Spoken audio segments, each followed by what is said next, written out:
Hey, what's going on, everyone? And welcome to Monday Night Madness.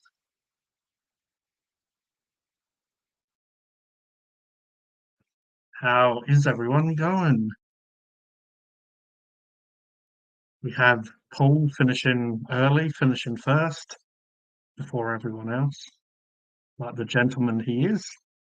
We have a hi from Dexter, and we have Roger the pirate with his R and all that stuff.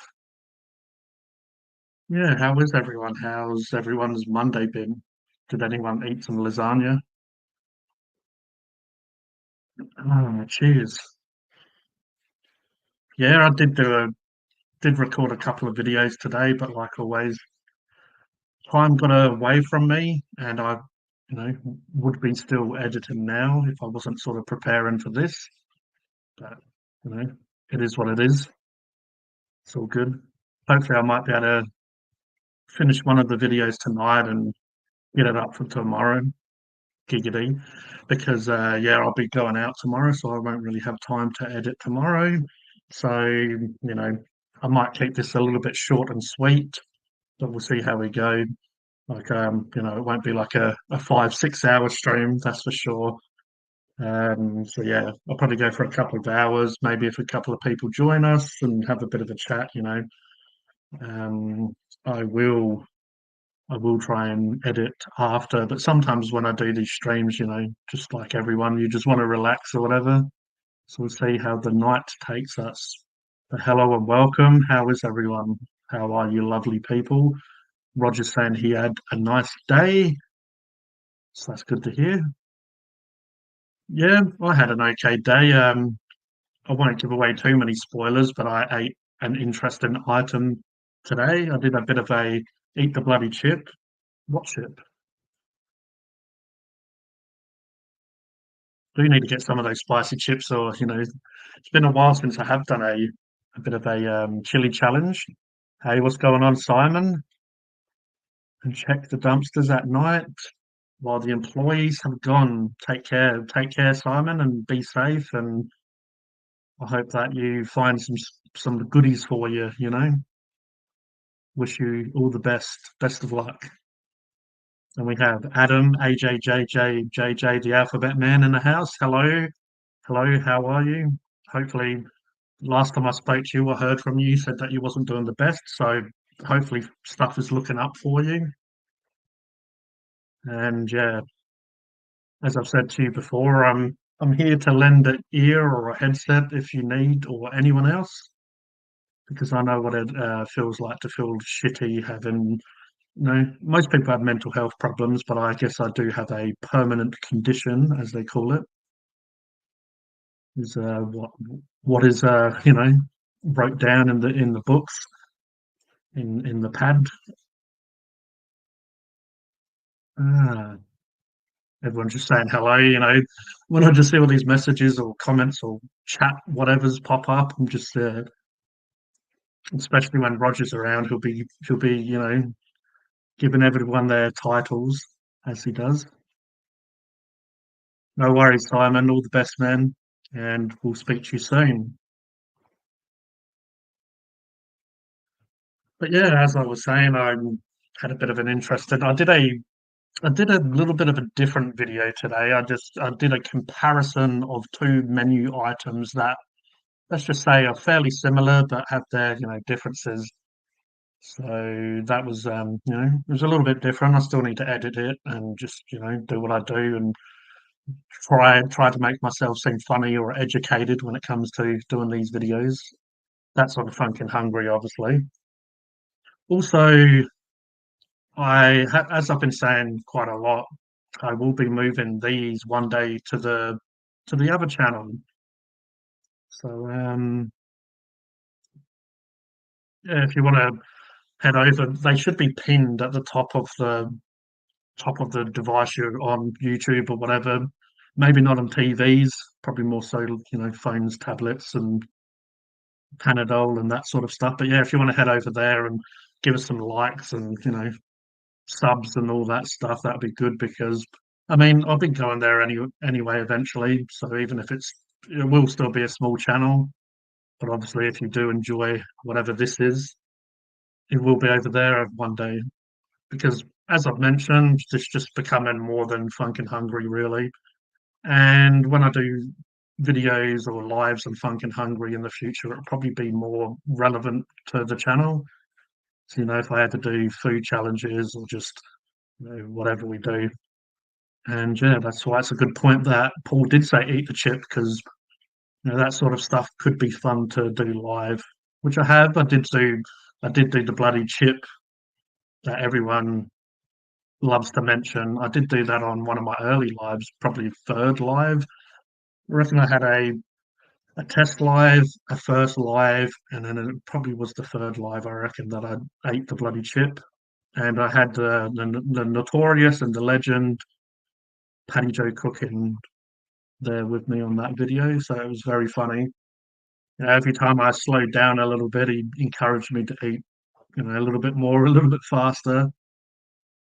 That's all right. No one wants to know how I am. But yeah, touch wood if I can touch it. Or maybe I'm talking about this wood. But yeah, not too bad.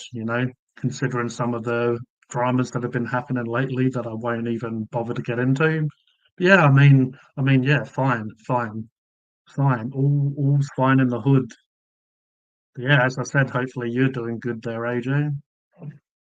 Bless you, soul.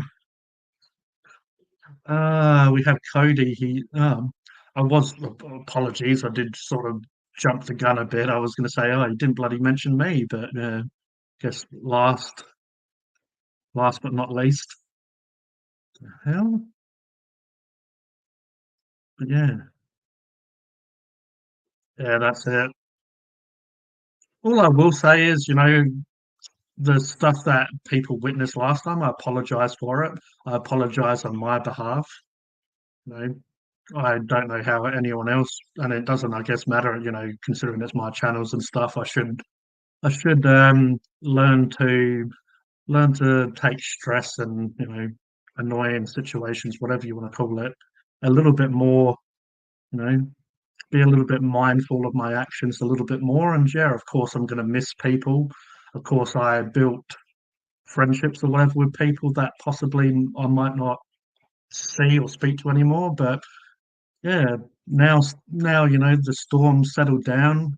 It is gonna It's gonna be a little bit sad, but that's life, isn't it? That's life. We just have to put our big boy boots on and just fucking keep them walking, keep them continuing. It's what it is, and basically, I, I was going to say I built this channel alone, but I didn't because everyone is in my mind is a part of the channel. Why would I be making content if people didn't enjoy it? Why would I do it if people didn't give me views, likes, all the rest of it? So yeah, I'm not going to get all soppy and emotional. Or I'll keep this nearby just in case. But yeah, I appreciate everyone, and yeah, I should be getting monetized soon. By monetized, I more mean joining the YouTube partner program, which will give me access to memberships. If anyone wants to, give me a little bit of a cheeky donation each month, you get like tiers, not these tiers. Like you get different levels that people can. I basically I know of it because I've seen other people, but yeah, if people want to chuck like a little dollary do or a few dollary doos, that'll obviously be much appreciated, and that will go back into the channel to do more content. Even though I do try to do a lot of content as is. Also, I believe I unlock super chats. So in live chats, you can throw me a cheeky donation if you found something interesting or funny or whatever. And yeah, I believe I unlocked like a merch store, which I actually do have. I do have that because I started it for my hobby channel. Obviously, I'm not making that much money, but a few people have bought merch in the past, which is awesome. But yeah, I can like attach it to my YouTube. But as I said, it's all new to me, but I'll work it out. But yeah, I just thought I'd give that a mention. Obviously, when I do fully get, when I apply for it, I'll let people know and I'll put out a little bit of, a notice and all that stuff. But as I say, without, sounding like a sloppy second, like a quivering mess, I appreciate everyone that's helped me to get this far. If you've, watched one video, liked one whatever, they probably won't be here, will they, though? But definitely love and respect to all the people that put up with me a couple of times a week, sometimes more, especially when I'm putting out content and doing lives.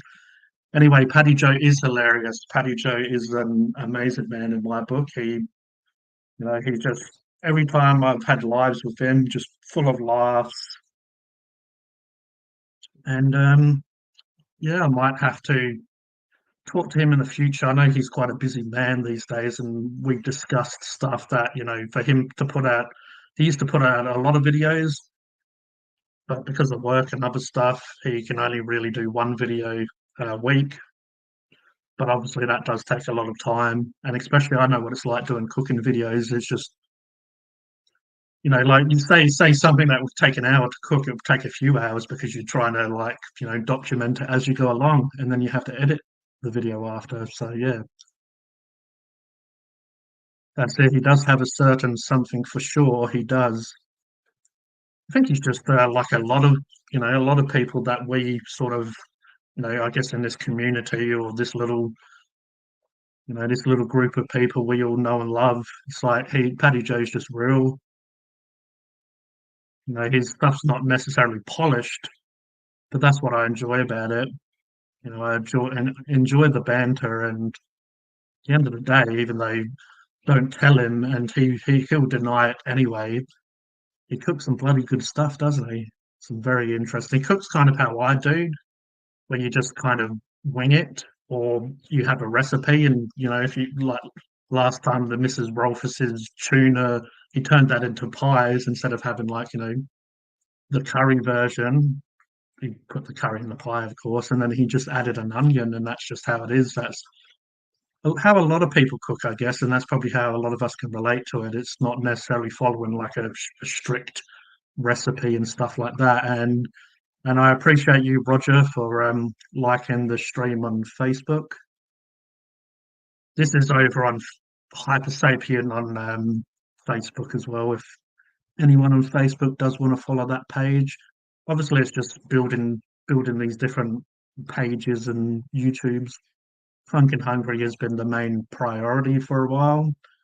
But once I hopefully become a YouTube partner, I can sort of, work on other stuff. Obviously, I'll still be doing Funkin' Hungry. Don't worry about that. I appreciate that, Paul. I don't know if I appreciate all of it. I probably should like fully read it before I, endorse this. Yeah, I'll be moving the live streams over to it's G at the moment. It was Hypersapien. It probably will eventually evolve into another name, and I should probably turn off. I heard notifications, and then as soon as I unlocked the phone as well, just loads just came flooded in. After episode 200, I repeat, after episode 200. We shouldn't mention that around here because people, some people feel like I'm the big bad wolf when it comes to stuff that I say and do.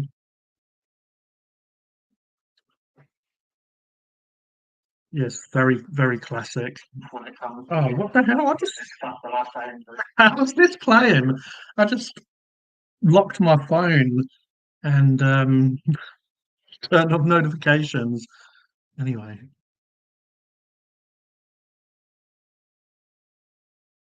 yeah, some other people will give me some loving. Good old Paul. Appreciate that, Paul. But yeah, as I like, yeah, I don't know. I apologise, and I guess on my behalf, people shouldn't have to see silly drama when none of you are here for that, or maybe you are. You probably are. Let me know if you want more drama or if you don't. Yeah. Also, if you can give me some some finger action would be lovely. But yeah, it's been a couple of days, and yeah, I've already sort of touched on that. That yeah, it is what it is. But I won't say that I didn't have fun doing all that stuff that happened previously on other lives and stuff. And we are all legends. You're more of a jester. Well, yeah, if you're a jester, I guess I'm more of a joker. I actually reckon the Teenage Mutant tonight.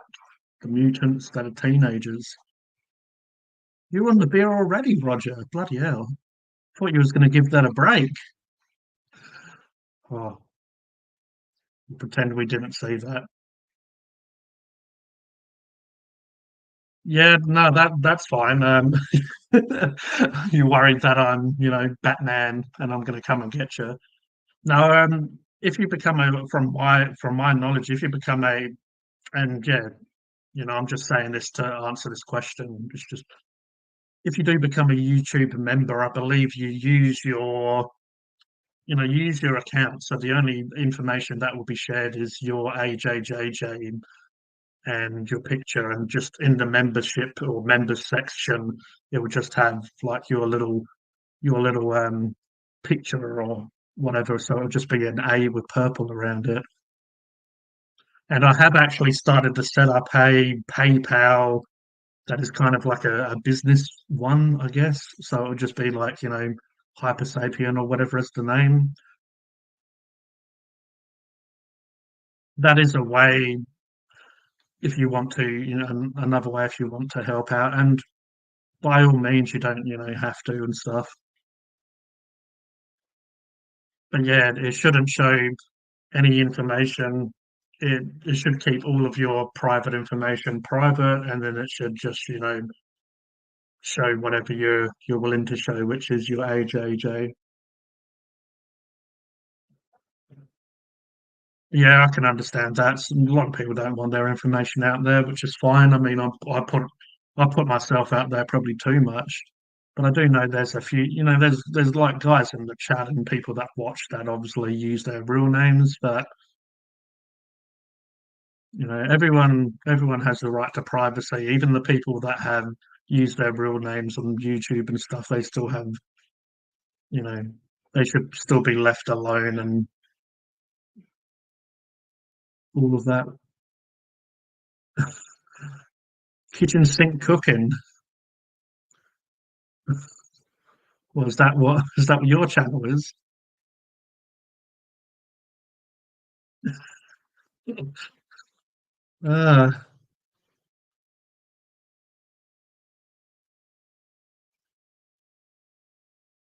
200 episodes, eh? I don't know, because I'm not doing it in an episode order. I've got to have done like 20 or 30 of these probably already, right?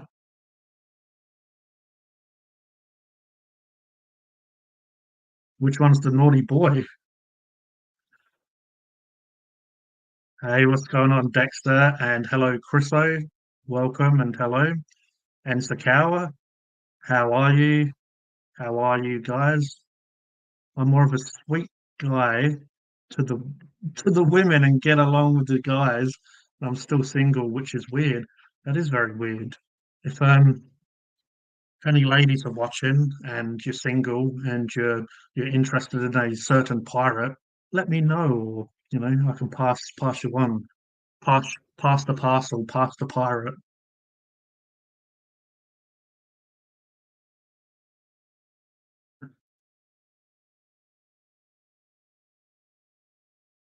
Yeah, yeah, I know. I'm just playing. I'm just playing around. I'm drinking water. He's drinking water. I do have a tea, even though that it's pretty bloody warm here today. When I was doing some of those videos, I was starting to get a little of the old brow sweat happening.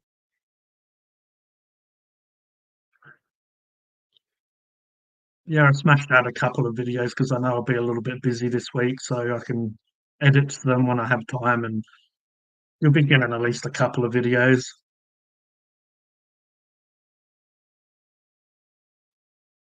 They'll join the singles club together.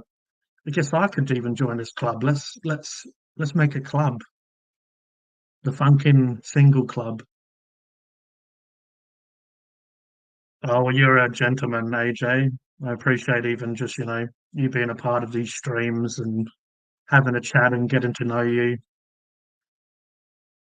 And I hope, you and your family had good birthdays because I know there was a few of you at the end of October there. So hopefully you all had a great time spending some time together.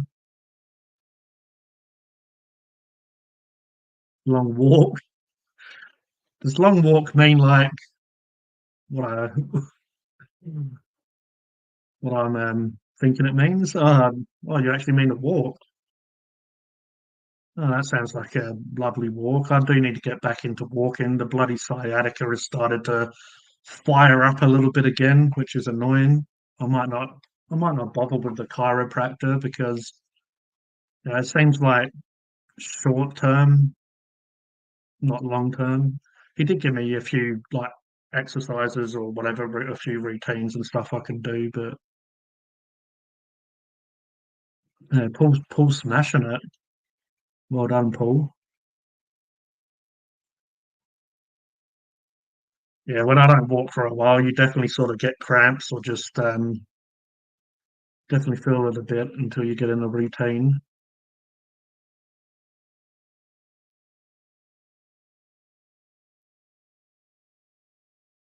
Yeah, that's fair enough. And I know, a lot of us get along, but if you're not willing to share private information, that's fine. I mean, you can get a hold of me, you can just chat here if that's all you want, but you get a hold of me on other social media. I did actually create a Discord, which I'm still working on. A few of you have joined. I could share it in the chat right now. Hopefully, this is a little bit of a noob when it comes to some stuff, but this should be the Discord if anyone wants to join. And again, it's just another way we can all keep in touch.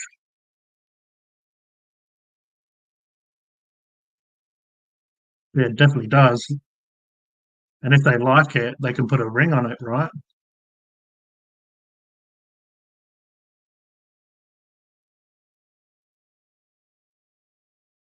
It sounds like everyone's joining this club. It's become a club, like just like that. It's Yeah, I'm going to see the doctor this week about upping my medication that he gave me. I feel like it works, but I guess the body after a while starts getting used to it and all that stuff. So I'm sure he did bump it up last time I had it bad a few years ago. So I'm on like a 25 milligram. We'll probably bump it up to a 75 or 100, and we'll just see how we go. I do need to make sure that I'm keeping active as well, more so than I've been. It's sort of been on and off. So I need to get back into a routine. I reckon it's just, even though it's a bit of an excuse, I guess, but it's daylight savings definitely sort of screwed with my just, clock routine, especially the fact that I usually used to walk before I did this. And now if it's a little bit hot and during the day, I mean, I should just persevere and put up with it. But I do prefer to walk at night time, just personal preference, just it feels more peaceful and I feel less stressed or relaxed or anxious or whatever. I can just I don't know, I guess I can just kind of be myself more at night time. Must be part vampire.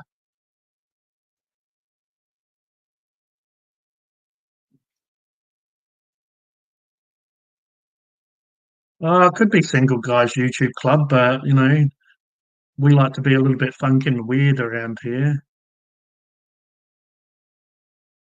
Yeah, it probably is because it's not putting like weight on your limbs, I guess. Probably does make a bit of sense that you're kind of like the water's taking some of the weight off you and just, yeah, you can sort of float, but you're still sort of using your body and stuff as well.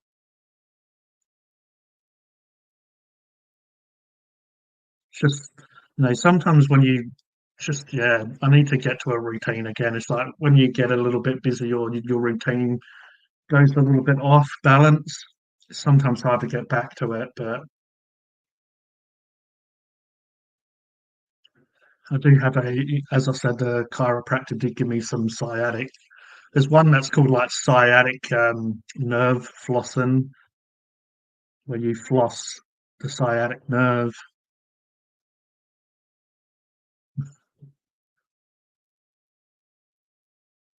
Oh yeah, sounds all right. And maybe we could all have our meeting at Hooters, or we can just for just gentlemen's reasons, just go there, have a bit of a dinner or whatever, discuss this singles club, Mile High Club.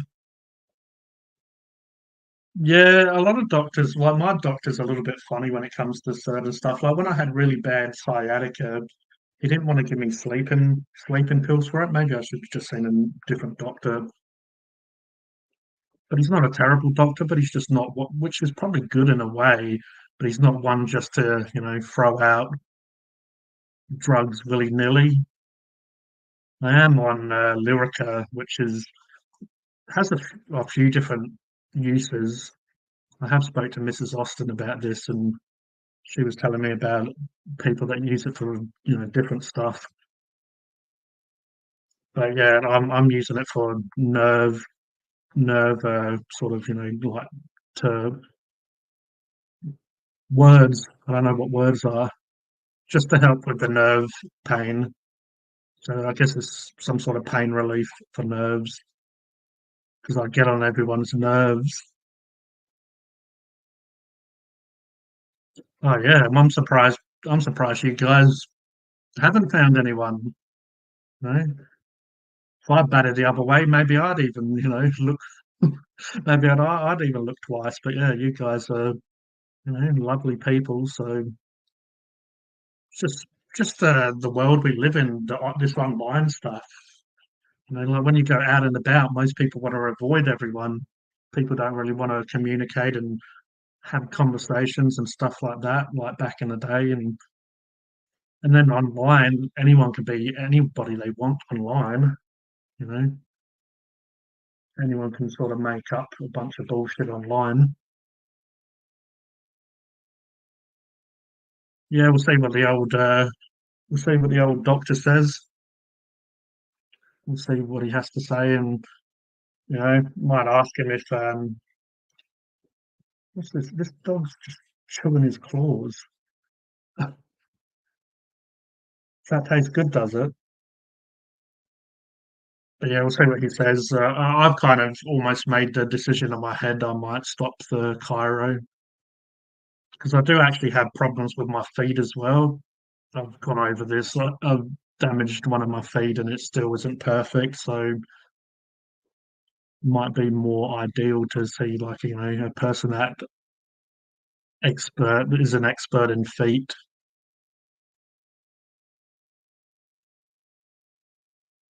Yeah, that's it. Have a dog that's laying there chewing its fingernails.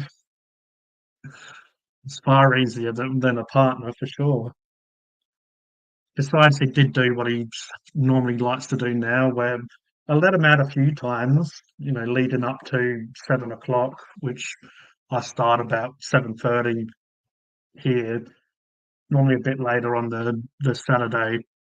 But yeah, he want about 10 minutes before the stream. Of course, he wanted to go out, and he just wanders around. But I guess he just wants to do what dogs do and just sniff and just do whatever. But then yeah, he was done. I'm like, you can at least go to the toilet because otherwise I'll be crying and while I'm streaming. But yeah, apparently his toes are really entertaining at the moment, which is I guess good for me.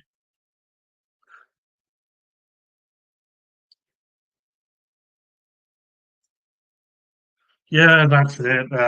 Like even if I did work during the day, when it's really high UV, that's when issues happen, where it's a little bit too much. Sol will be 14 this November. on the 13th of November is Sol's birthday. So yeah, he's a bit of an old bugger, even though his body's starting to deteriorate a little bit, but his mind isn't. Does he does sure like to sleep a lot though now.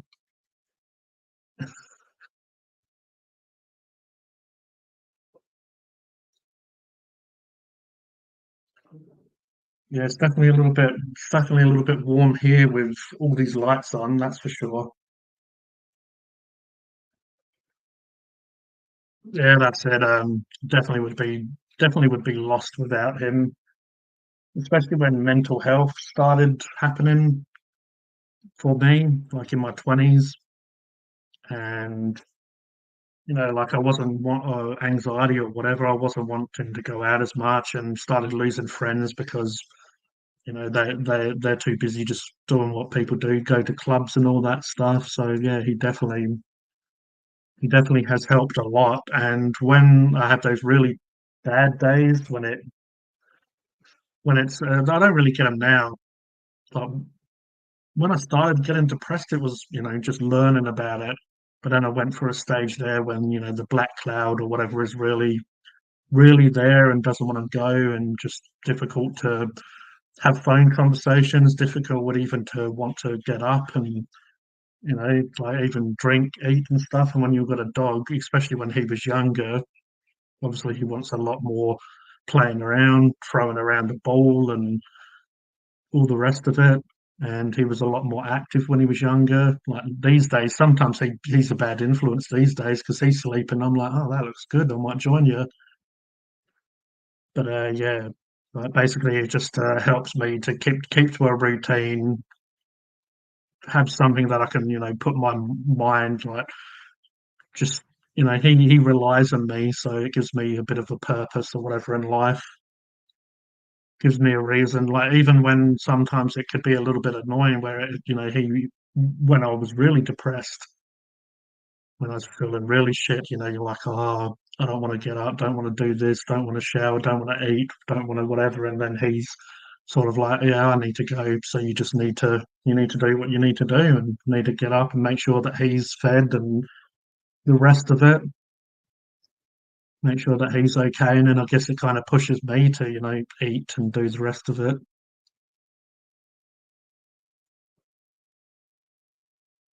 Yeah, that's it. It's pretty much it. Sometimes I change the Saturdays a little bit, depending if like last time Roger went for a little bit, so I don't know, what did I do? Like about at 9 o'clock.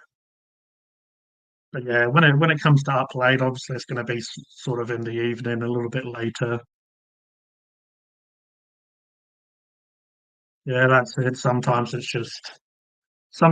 they say the weight of the world, can be heavy and all that stuff, and just sometimes mentally, for everyone goes through like anxiety and depression. That's why it's a little bit weird or annoying that they kind of use the anxiety as obviously someone just being anxious about, if someone needs to get on stage or a wedding speech, or, even if you are getting married or you want to ask a girl out, you get anxiety. But then when it comes to more the mental health side of anxiety, when you can have anxiety attacks, when it can just be very severe, really it's similar, but also it's not in ways. And it's just like depression. Obviously, if a loved one dies, or I don't know, you have a breakup, you could obviously get depressed again, but it's still not the same as having like a permanent condition. When it's like a permanent condition, a little bit more chemicals are involved, and this this is a little bit different, but I guess most people go for it, so most people can kind of relate. But then I have had people in life, like when I haven't worked, and I'm not working currently, but even when I have worked, it just really has stressed me out to the point where my depression and all that stuff will become very severe. And but yeah, some people don't really understand it because the stuff that I can't do, people can do easily. But also, it's kind of funny. I can do stuff like some people wouldn't want to do a live stream, Some people might find that difficult to put themselves out there like this, but for me, it was a little bit different at first. When I first started it, just getting used to sort of, it feels almost like I'm talking to myself, even though I'm not. More so when I'm doing the videos, like the content, and there's no one else around, there's no people in the chat. You just got to get used to talking on a camera. But yeah, so that's what's a little bit different when it comes to like my anxiety, I guess. Stuff that all of you guys would find easy, I might find difficult, and then vice versa.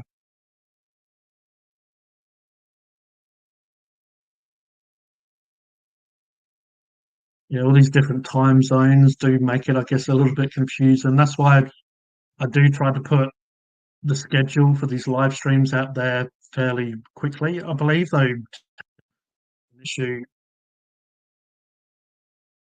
Pretty sure it just said my Bluetooth reconnected, so you might not have heard a little bit of that. But yeah, with the time zones and all that stuff, it can be a little bit difficult. So I try to put out the schedules, as quick as I can. But it seemed like there was an issue with Funkin' Hungry today where I thought it was scheduled, but then when I clicked, it scheduled the other channel that I'm streaming to. But it looked like Funkin' Hungry for some reason had an issue, so I rescheduled it. So you might have got a bit of a late notification tonight. Yeah, it's definitely getting warmer, that's for sure. I'm pretty sure this week is going to be all pretty warm. I guess we're starting to get towards summer. 40s, yeah, 40s is where I kind of dread because just doing content with lights on and just to try to light up the area. And even eating certain stuff, you don't really feel like eating all the time, when it's super hot. I don't know about you guys, but I kind of lose the appetite a bit and just who really wants to have piping hot food, even though most of the stuff that I review normally it's not that hot. Yeah, that's it. Try to keep to a bit of a schedule, but sometimes they can be a little bit different. Yeah, definitely. Like obviously, I don't understand it fully. I have actually been around. I have helped work with people with different disabilities. So I worked in a disability centre for a bit. So everyone has a different disabilities when I was working with them, and even when it comes to autism, each person is very different.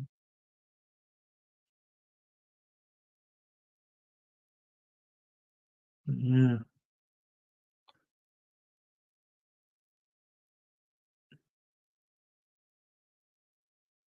yeah. Well, that's kind of interesting that you did mention that because I've had I've had sort of depression and anxiety for probably 16 plus years. I did have actually some anxiety issues when I was younger, and now that I'm older and have the knowledge that comes with speaking to professionals, looking into stuff yourself, all the rest of it, I kind of can, look back on life and know when I had like panic attacks or whatever. But yeah, the stage fright. I did a short course, and for the graduation, they wanted someone to from our class to speak, and it was meant to be me and this girl who was quite a, sort of outgoing girl and the type that wasn't afraid to talk and all that sort of stuff. Um, when we went there, or she basically changed her mind at the last minute, so it's just me, having to get up there with my little notepad of speech just so I could kind of stick to it and just had to talk, but I didn't feel anxious how I would with other situations, so it's quite weird. And I've done other courses where you have to do like a bit of oral. You have to stand up in front of the class and tell your side of whatever it may be. And I don't have that much issues when it comes to stuff like that. But then if I have an appointment, say at the end of the week, or some sort of where I know that I have to do stuff, sometimes the anxiety can just, until I get it done, it can be quite severe, and I just find myself trying to look for ways out of it.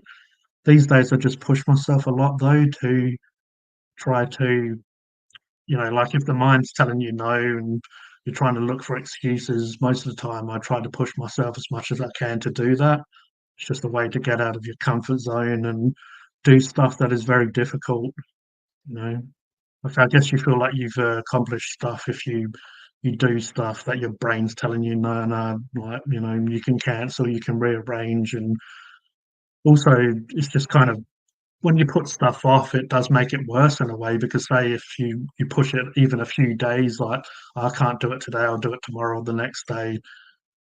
Just it's making it worse because then that's just prolonging that anxiety or that feeling that you're having.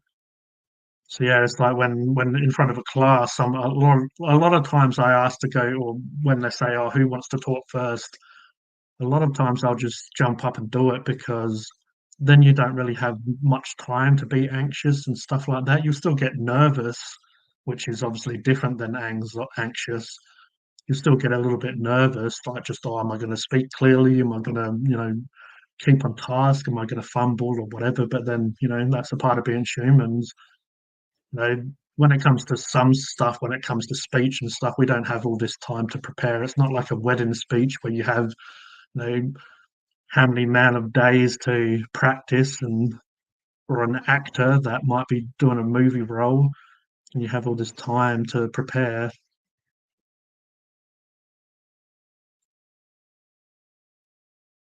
I do get butterflies in my stomach. How'd you get them, Roger?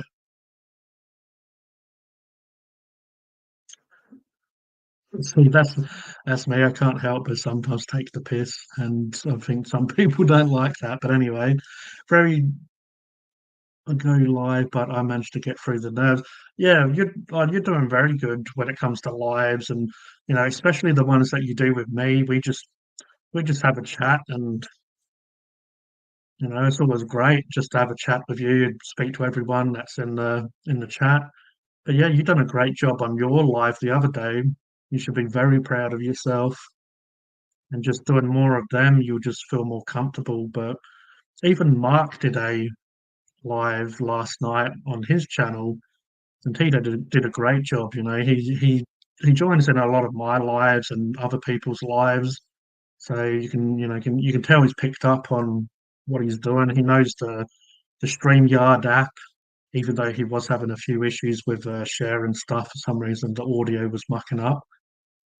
But yeah, he'd done a great job, and I did jump on both Rogers and Marks just to, they helped me out a lot. So I just feel like I should show them a bit of love as well and help them out, even though they don't really need help. They don't need it, but it's just nice to reciprocate and show that respect back. Excuse me. 40 degrees is cold sandwiches kind of weather. Yeah, it's putting ice in the bathtub and not for those reasons. I don't have any bodies in there. But yeah, it's definitely. I think like when it's very hot, I don't normally feel that hungry, but I love a nice cold drink, water or maybe a soda or whatever, just ice cold, lots of ice, and just there's nothing like that feeling. Even a nice like little beer or whatever, whatever's cold and whatever obviously you're into. Speaking of Mark, I see him in the chat down there. So Roger and his butterflies depends on the vegetables. Oh, there's one vegetable right here. Yeah, Roger does do a great job.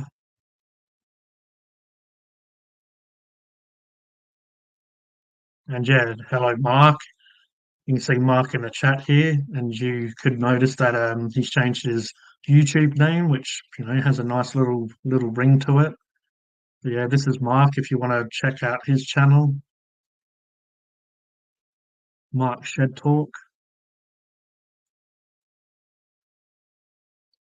Yeah, that's it, AJJ. Got to get back to the dishes, Mark. He's probably looking for an excuse to get out of them. Uh,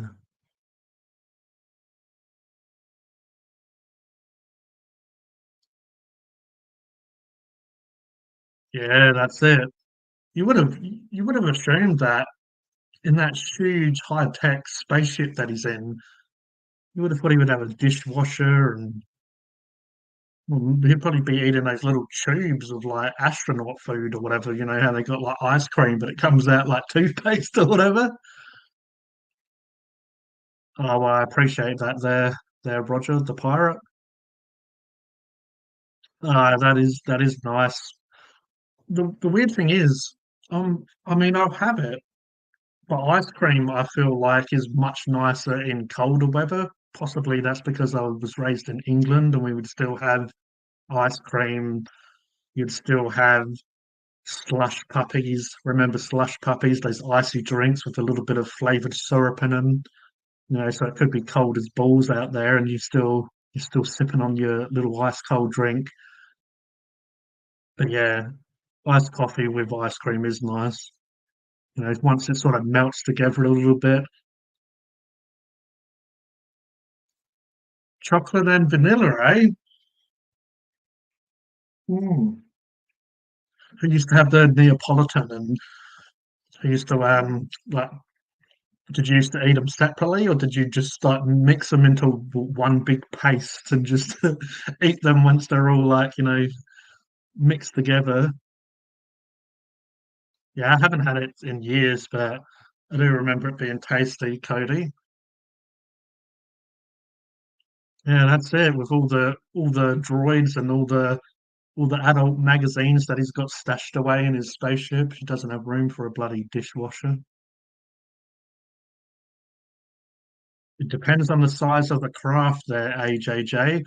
Um, don't tell that to the women though.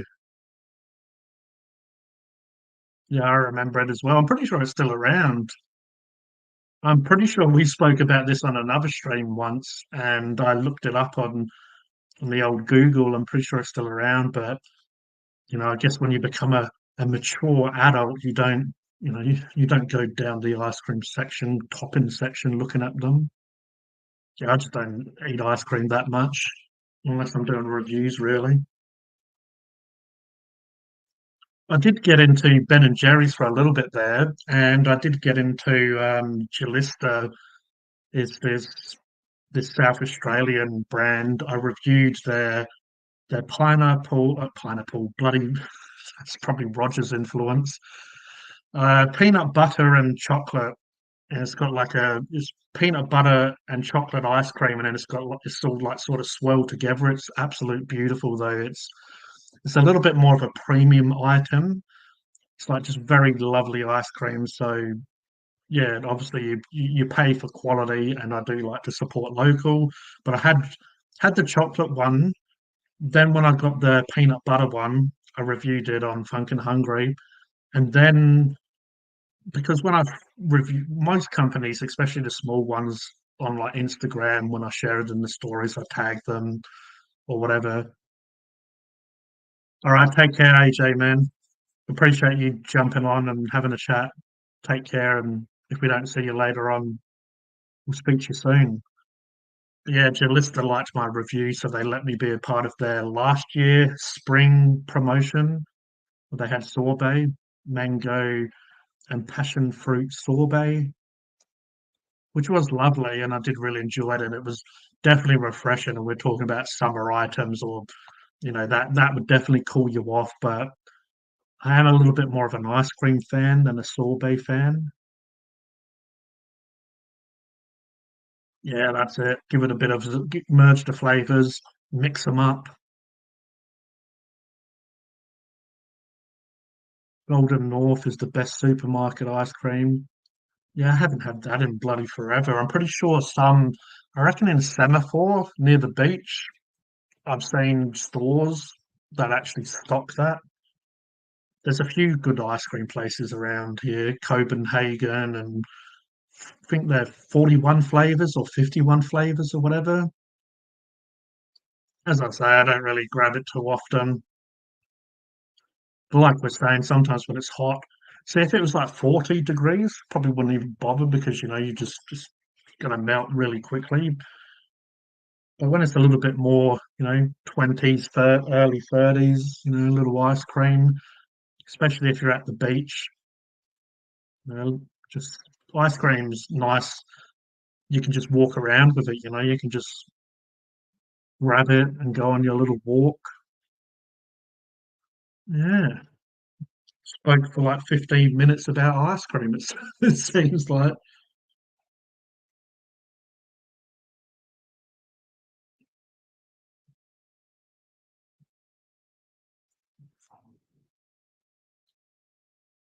Yeah, what's the next topic? What's your favorite what's your favorite drinks when it's hot then? As I said, I like a nice ice cold beverage. You can't go past obviously like a beer, but I'd probably say like a Dr. Pepper, but I'm a bit of a fan of Dr. Pepper, so if an ice cold Dr. Pepper is available, I'd grab that. It can be a little bit pricey though in some of these burger stores that have them. You're normally looking at like $5 a can. I do love my vanilla Coke as well. Obviously, Coca-Cola. I don't really enjoy the Pepsi one. No, I've had it, looking forward to it, like but yeah, just I guess some companies, whatever the ingredients are or the recipe, some of them work better than others, and just I find that Coca-Cola is the only one so far that can do a decent vanilla cola.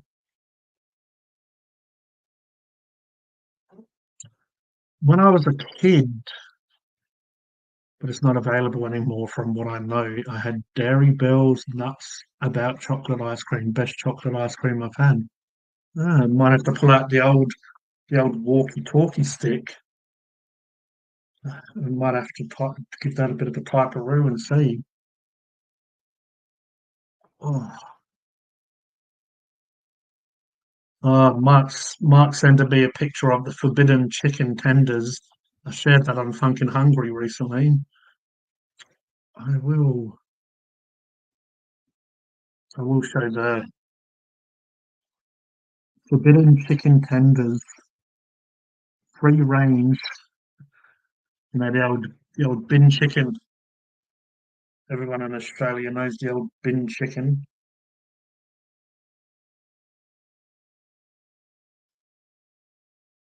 Yeah. I was looking at my phone. I'm like, why have I got my phone out? Dairy Bell, hey, Dairy Bells.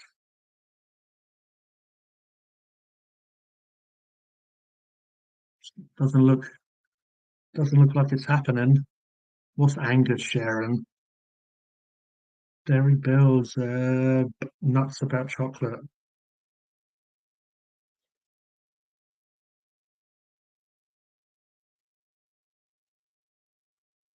No, it's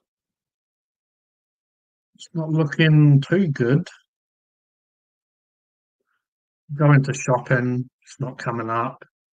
Comes up in images. Yeah, it comes up on Facebook, but this is 2 years ago.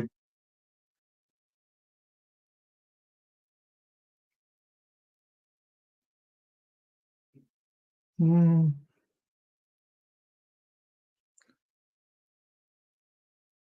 looks they might have it.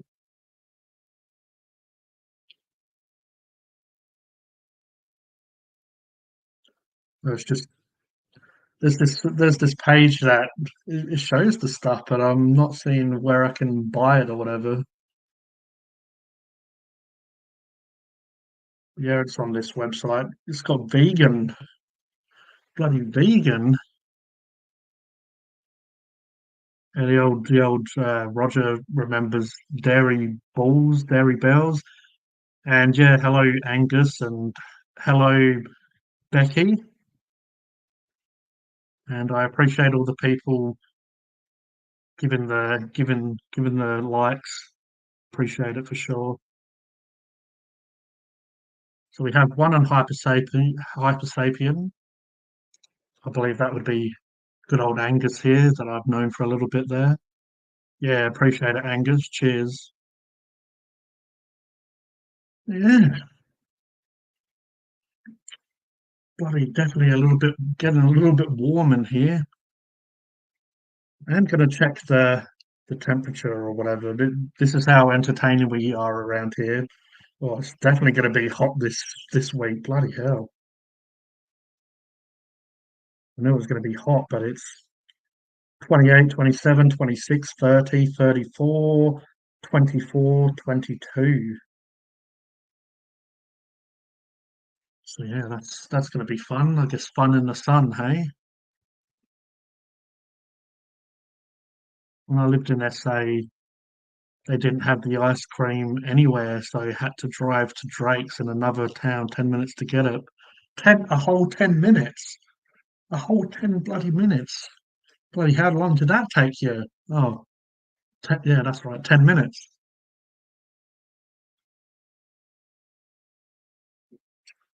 He is indeed in the chat. He is indeed. The old Queen Becky in the house. But yeah, and just definitely would recommend your lister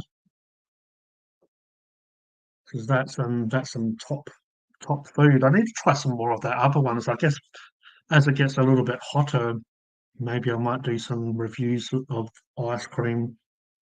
I'm a little bit partial to Ben and Jerry's, but it can be a little bit sickly as well. They are bloody good.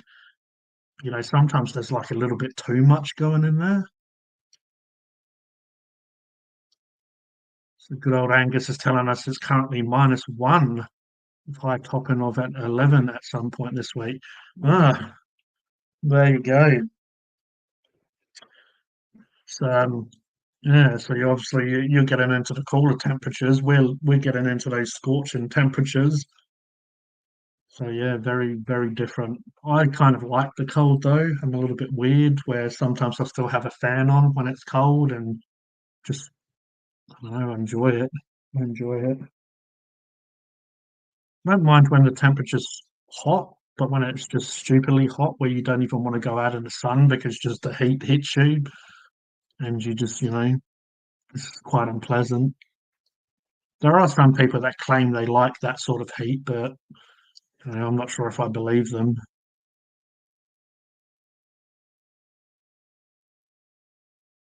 Yeah, it sure does get quite warm here. The last summer was actually quite reasonable. Wasn't too bad. Oh. But yeah, I mean, if it's already getting into the 30s, we're probably going to get into, the 40s, 50s or whatever. Pretty sure Angus probably would, like, he goes by probably different, you know, the Fahrenheit and Celsius or whatever.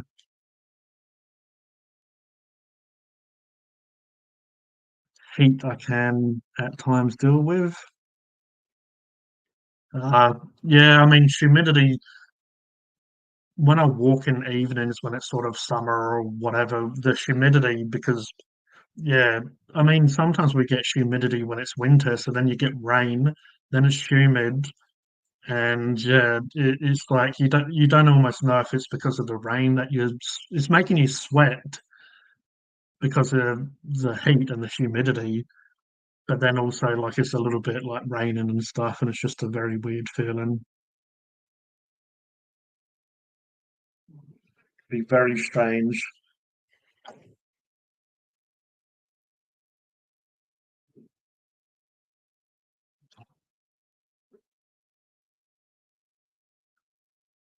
Yeah, I wonder how Mark's going with his washing up.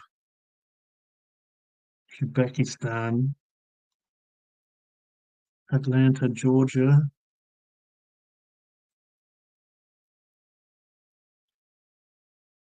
Yeah, yeah, that's fair. Yeah, so you at least you kind of, I guess, understand what we're saying, like when it's like our 40s and 50s or whatever are hot, because like in America, that would be just mid temperatures, right? It needs to get into like 80s or going on hundreds for it to actually be hot.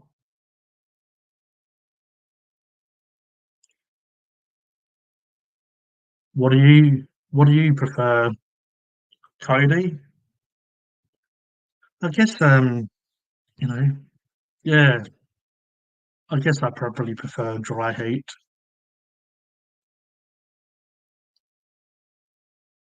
I don't know. I normally just enjoy heat that's not too much, where I can actually go and do stuff without needing to run into the shops to get into the air conditioner.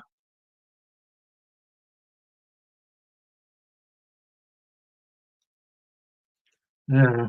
I don't know if I like dry heat, but I don't mind dry sense of humour.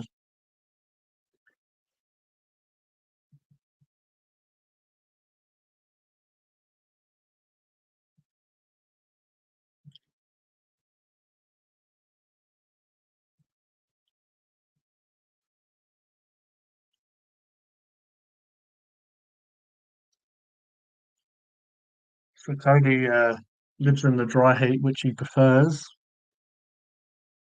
So as he was saying before, a mate prefers the humid heat.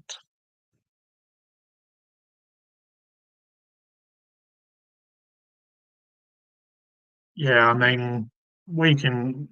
That would be crazy. We do get some pretty severe weather sometimes as well. Luckily in South Australia, we don't really get like tornadoes and stuff like that.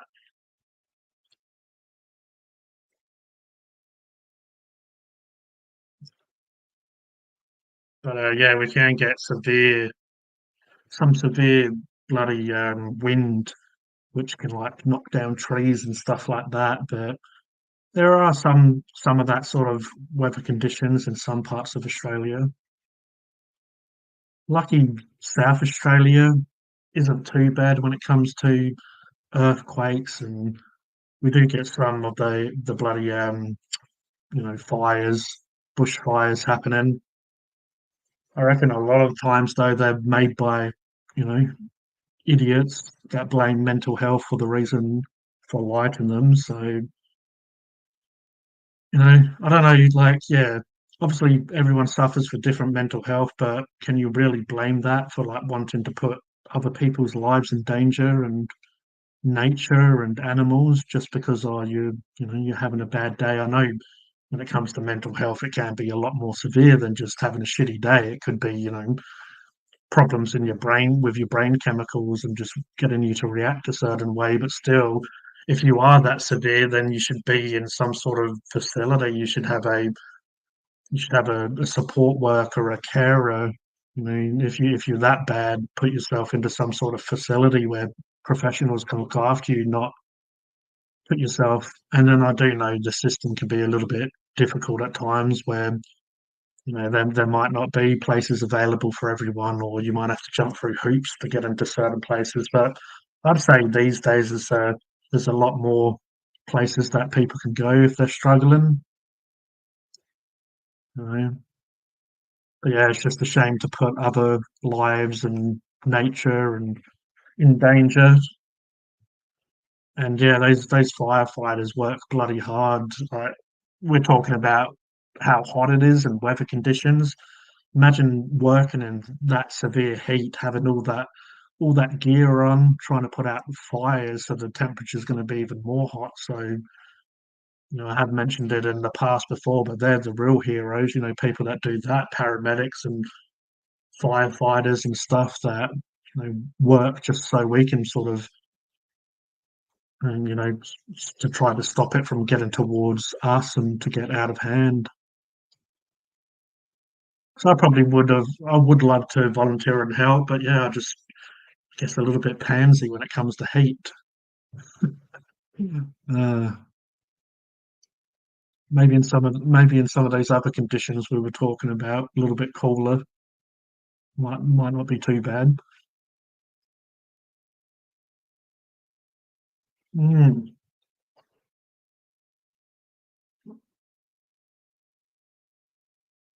something's Everyone's gone quiet in the chat, or I was talking away, and sometimes I need to have a little bit of a break just so my mouth doesn't get too dry. Just looking over at my drink here, and it's pretty empty, but I don't reckon I could have another tea anytime soon.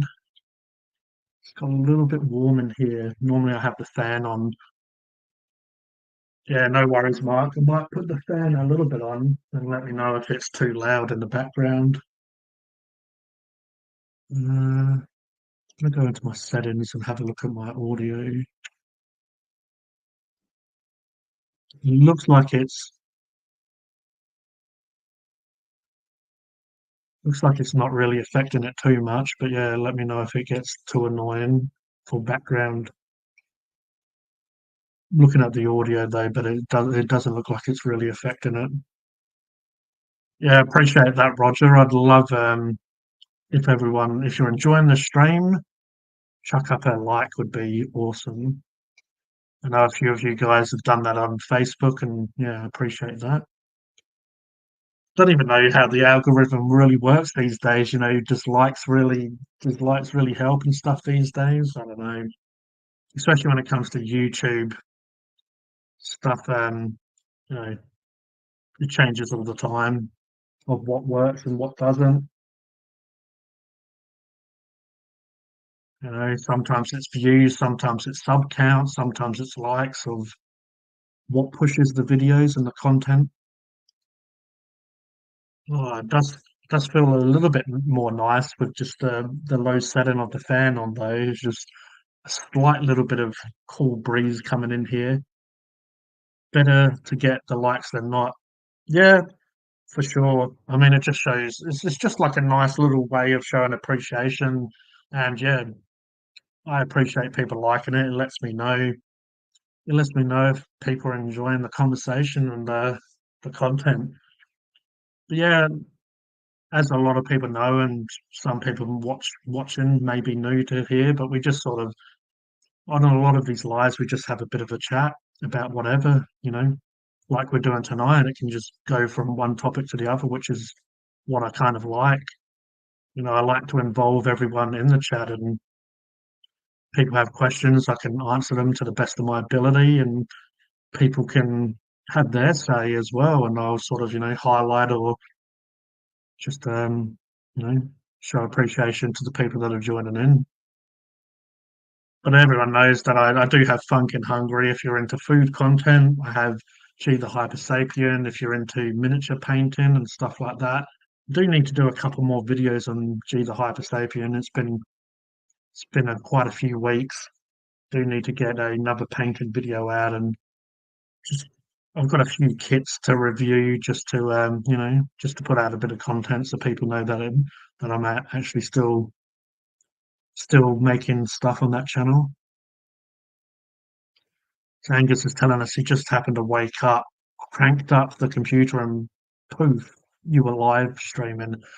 Yeah, so I normally do Mondays, which obviously is going to be different for you because you're in a totally different country and time zone. But yeah, Mondays and Saturdays, so that could possibly be Sunday and Friday for you, depending on how far behind you are. I mean, most places we're about 8, 9 hours ahead, give or take, in Australia. But yeah, very nice to see you here and appreciate you joining in and jumping on and having a bit of a chat. But yeah, you're welcome anytime that you're available or bored. So I'm try to keep to the schedule. I do, 2 days a week. Sometimes I might do more. But yeah, there's been a few times that I've either been feeling a little bit average, so I haven't wanted to get on, but I reckon so far we've kept to the routine. I don't know if I've missed one yet.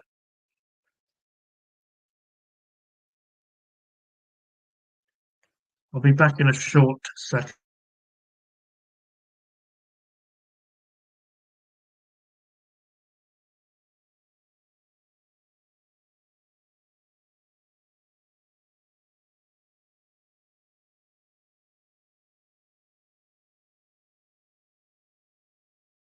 apologise for that. I thought someone sent me a video, but it turned out it wasn't.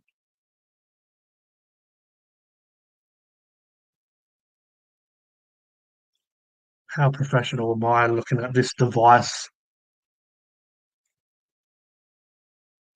Yeah, bloody YouTube Shorts just do so bad now. I don't know what it is. I don't really.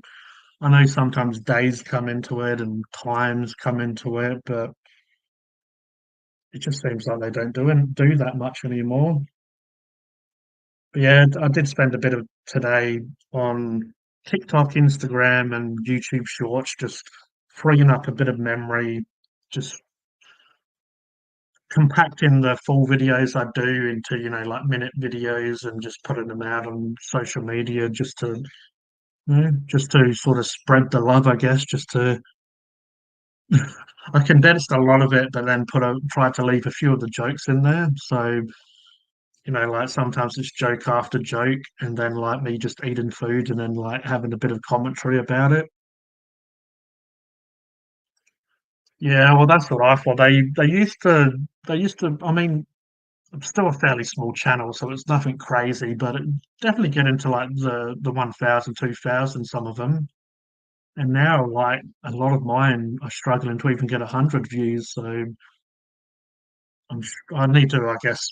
I'm sure Mark's telling me to, look at all those videos that he always suggests, look into them, and he's probably nodding his head if he's listening right now. He's, you know, probably pulling his hair out.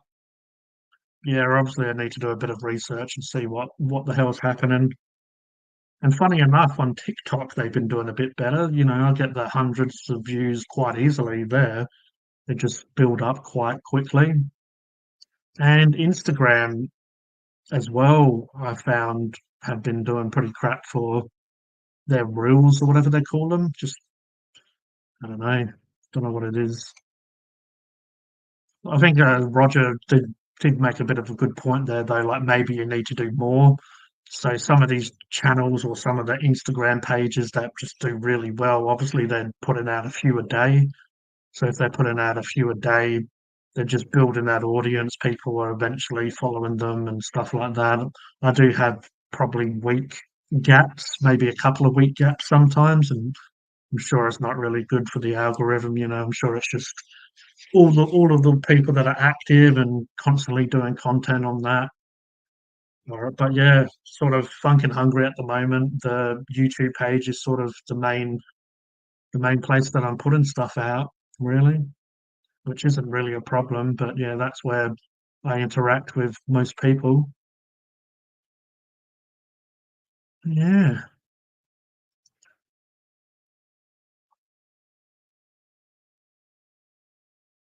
on the uh, no one's on the LG page, but I guess they'll get there eventually when I do move all this stuff over. I'll just have to do what I do and just it'll get there. It'll get there eventually. Was going to do a bit of painting tonight as well, just while I chat to people, but it's just a bit bloody hot to paint like this. Talking about painting, talking about sheds. I don't even know if I was I? Here we have Mark. Good evening, everyone. How are we? Oh yeah, the chat's going off tonight. Everyone's Yeah. having a good old chat, which Oh, is that's great to good. see. Did you get Yeah, going loving early, it. did you? No, I Oh, started at okay. 7:30 Oh, righto, with righto. in Australian time, so Australian time, bloody South Australia. But yeah, like yeah, Australian time. We were just talking earlier about how the schedule is hard to follow for some. Mm, So I mm, say, 7:30. It could be like 8 o'clock or whatever for someone else. yeah. Yeah, well, Yeah, I did, I had the iPad. Um, I normally grab the iPad when I'm washing up, and I'm not always on so the you can spaceship. So, yeah, get your boogie on and shit. that's it. Yeah, yeah. So I heard you talking there about, about why I wouldn't be eating some sort of tube thing, and disposing of it and not using the dishwasher on the spaceship. So the spaceship's yeah. in dry dock at the moment, or in space dock, getting retrofitted with some upgrades. So I'm back, as you can see, I'm back on terra firma, and for whatever reason, oh, there it is. Okay, yeah. So right now I'm logged in. I tried to log in as Mark Shed Talk, but I'm just logged in as myself. So I couldn't. It didn't want to change over for some reason. So I don't know why. I don't know what I'm doing wrong tonight. But anyway, hey, don't sweat the small stuff. Let's get on with it. I saw that you've been going here by yourself for quite a while, so I thought I'd jump in and say hello and have a chat and join in and g'day Roger and Paul and the rest of the crew. It's good to be here. Look, I think just what you're talking about before about going on people's channels from time to time, that's a good thing. We can't always make it, or we can't always definitely be there, but at least we can help each other out from time to time. And what I did last night was just purely a test, and I appreciate you jumping in last night and helping out, just thrashing a few ideas out and general chit chat.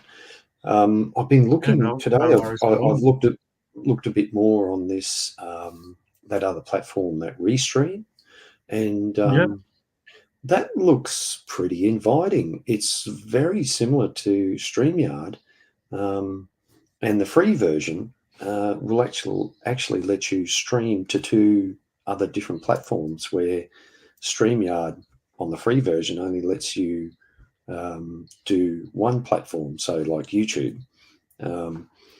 And the interface may be a little bit different, or as in, different features.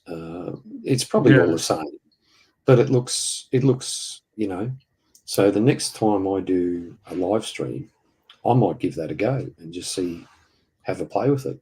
It's free. It doesn't, it's only going to cost me a little bit of time, a little bit of learning. And, with what we've done here, excuse me. Sorry, guys. It shouldn't take too long to adapt, to whatever they've got going. Yeah.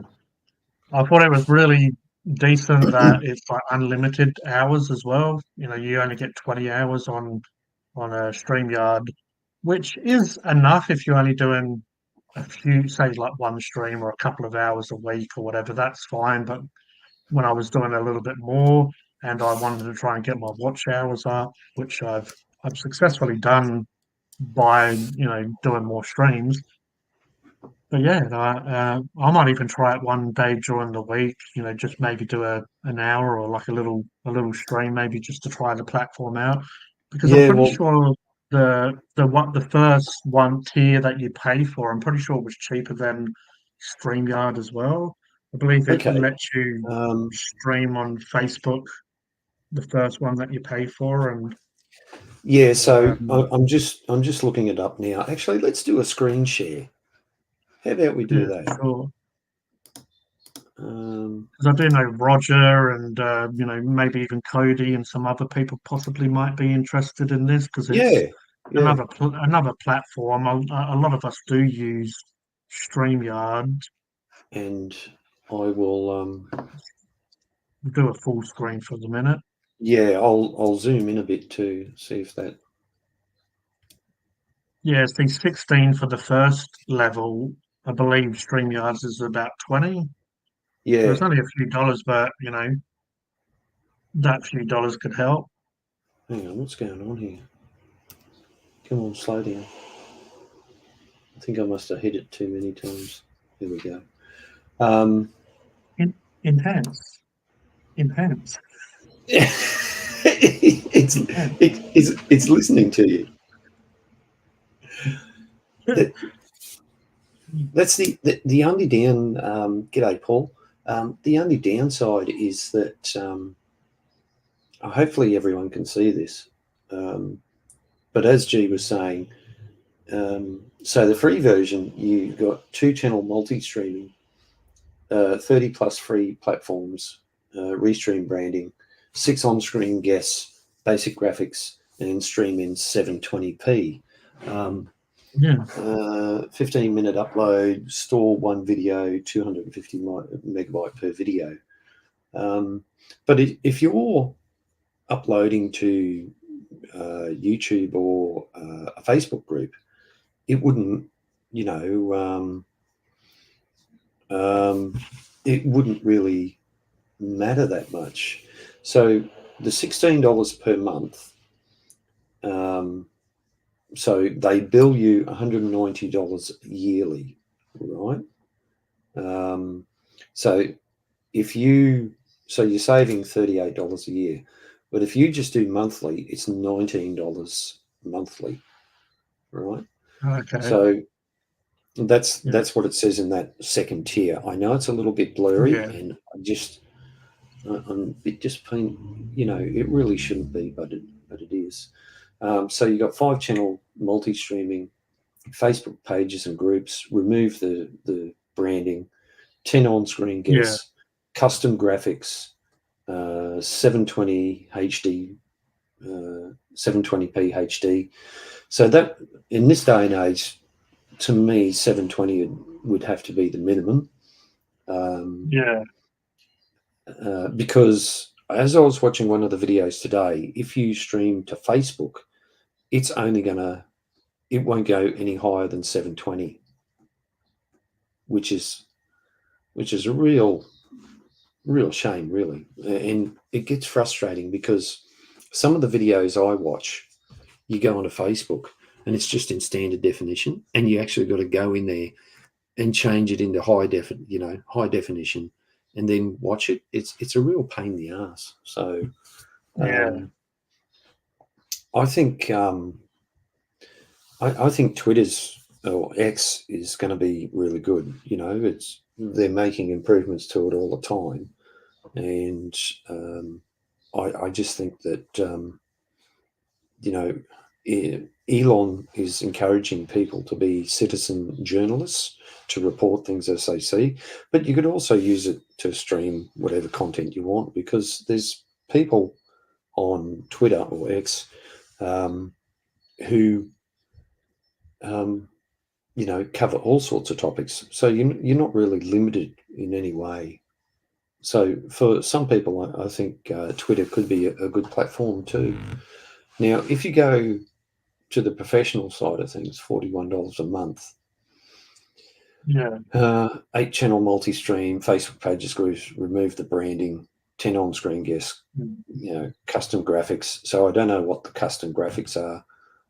You can stream in full 1080p, 60-minute upload, store 10 videos, 2 gigabyte per video. So, look, for people like you and me, I guess, the $16 a month would be probably perfect. $16 a month is not too bad. That's probably that's actually less than say some of the streaming services. No, well, not StreamYard, but say streaming services like Disney Plus or others like that. What we pay for, but that's entertainment, where this is content creation. So it depends what you want to put your time in. If you want to watch, Disney, or if you want to make Disney movies,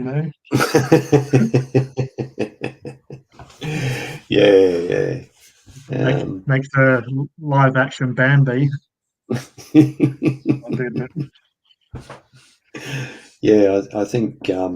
I think there's people out. Maybe that's a different platform you're thinking of.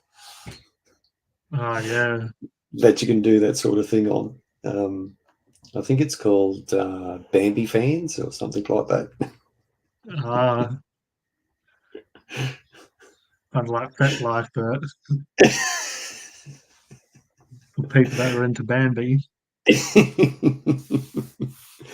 Yeah, Yeah, Roger looks like he's quite interested. So yeah, Roger, definitely give it a look because Roger doesn't stream that often, but he might enjoy this. He just wants to obviously stream on his YouTube, so the free mm, one will probably suit him. He won't need yeah, he can like he doesn't do like what I do and stream on Facebook as well. So the mm, free version, it's got a lot going on for it just to give it a go. yeah, And yeah. Um, I think StreamYard's popular because just everyone uses it and everyone talks about it. A lot of some of the shows that, well, quite a few of the shows that I watch on the UFO topic, um, they use StreamYard. There's one bloke, yeah, he's in the UK, and he does a talk on UFOs on different subjects, and he just uses the free version of StreamYard, and I think he's got a following of. Let me have a look. Just hang on a second. What is it? Disclosure.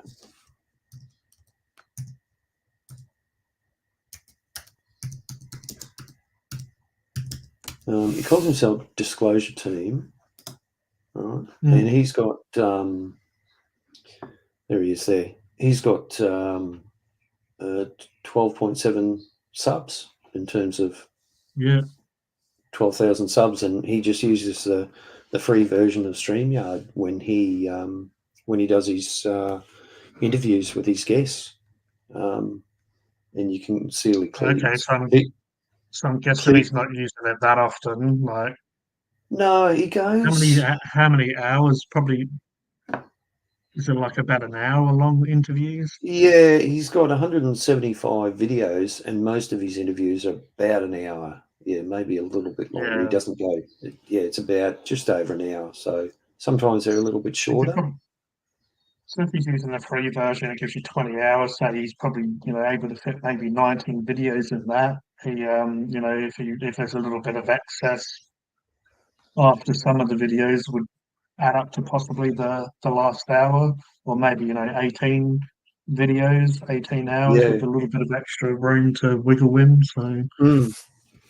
But that's just an example, and you would think yeah, someone like him would pay for a platform, so he's got his own logo up there. mm, But you know, and then there's another guy I watch. He does OBS, which is open broadcasting software, and he's got technical background and with computers and things like that. So he's yeah, got that down pat. And I suppose OBS, once you, I suppose, learn it and set it up, then you can tweak it to the way you want. And like anything, you get there's plenty of tutorials out there on YouTube. Yeah, it's all. What's that called? There it is. So it's all relative on how much you want to invest in your platform or live your time. streams, yeah. Like you've said before, it Mm, the reviews that I watched with Restream, some of these reviews are like almost 12 months off or 2 years old. So it's a little bit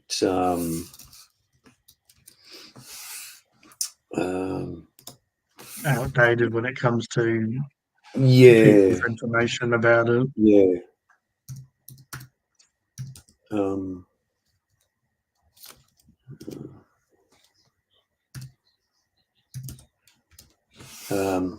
also reviews. Oh no, hang on. Let's see. They've even got their own channel on. Oh yeah. They've even got When their was the own. last when was the last update? They've got a nice following. 73 What are odd they? thousand. Yeah, so they do videos 3 weeks ago, Oh yeah, 6 months ago. yeah. You think they would do a bit more? But I think Yeah, I that guess they might not bring out, what's the last video? How to make video clips and trim, how to your live live stream, stream. so stream and Kick. See, there's Kick's another platform, I think. Connecting Kick, yeah. So there's Rumble, there's Tubi, Rumble, BitChute, YouTube, Facebook, Instagram. You can all live stream. TikTok, um, X or Twitter, Yeah, Twitch. There's 7 platforms. If you really wanted to, you advertise yourself. But of course, most people use YouTube because it's just so popular in terms of it's so easy. Everyone knows it. I've seen other streamers who've been on YouTube and they said, "Oh, I've had enough of YouTube. I don't like it. I'm going, oh, excuse me, I'm going over to Twitch." And then you yeah, find that they come back to YouTube because although they have some following on Twitch, it's nowhere near what YouTube has got. So, you got to dance with the devil, so to speak. And so, how do you turn your passion into career? Look, Restream.io. Yeah, hang on, let's go here. The ultimate hub for creating eye-catching videos and live stream. Description. Your ultimate hub for creating eye-catching videos and streaming across 30. Let's see, there's 30 plus platforms. I only named 7 of them. 6 million okay. creators, live interviews featuring special guests, announcements, demos, live shopping, e-commerce, video podcasts, news broadcasts and radio stations, fundraising events. On our channel, you can expect to find the following: weekly Restream tutorials and comprehensive product guides, interactive live product demos, Q&A sessions where we address your pressing questions. Yeah. So it looks, pretty good. I thought, And they are happily sort of promoting the free version as well. They're not yeah, necessarily pushing you to buy, which is kind of nice. yeah, yeah. Obviously, they want you to. Oh, here we go. Q&A. I mean, it's a good way as well to promote. They at the end they promoted they said to sign up to the YouTube page, and then Mm, obviously they got quite a big following, and people are watching these videos, so they're getting a bit of monetization from it. yeah. So it's just everything helps to Some of the pay the channels, bills. yeah, some of the channels I watch on YouTube, they're doing this 24-hour thing where they're just replaying older live streams from their previous, um, you know, episodes, and that's another way Yeah, of getting your watch hours up as well. And and I've seen because, some women do that before, and I was wondering how she was she was restreaming old live streams. I worked it out in the end, but she's in the comment section answering people. But then I'm like, why is she not like reacting on the live stream? Why is she not like looking at the comments and then I realized, oh, she's bloody restreaming old streams. And yeah, that's how she's sort of saying, "Oh, wait for this part to happen," and this guy did this and got angry and this and fair enough. And yeah. Well, this lady here, she's a young lady.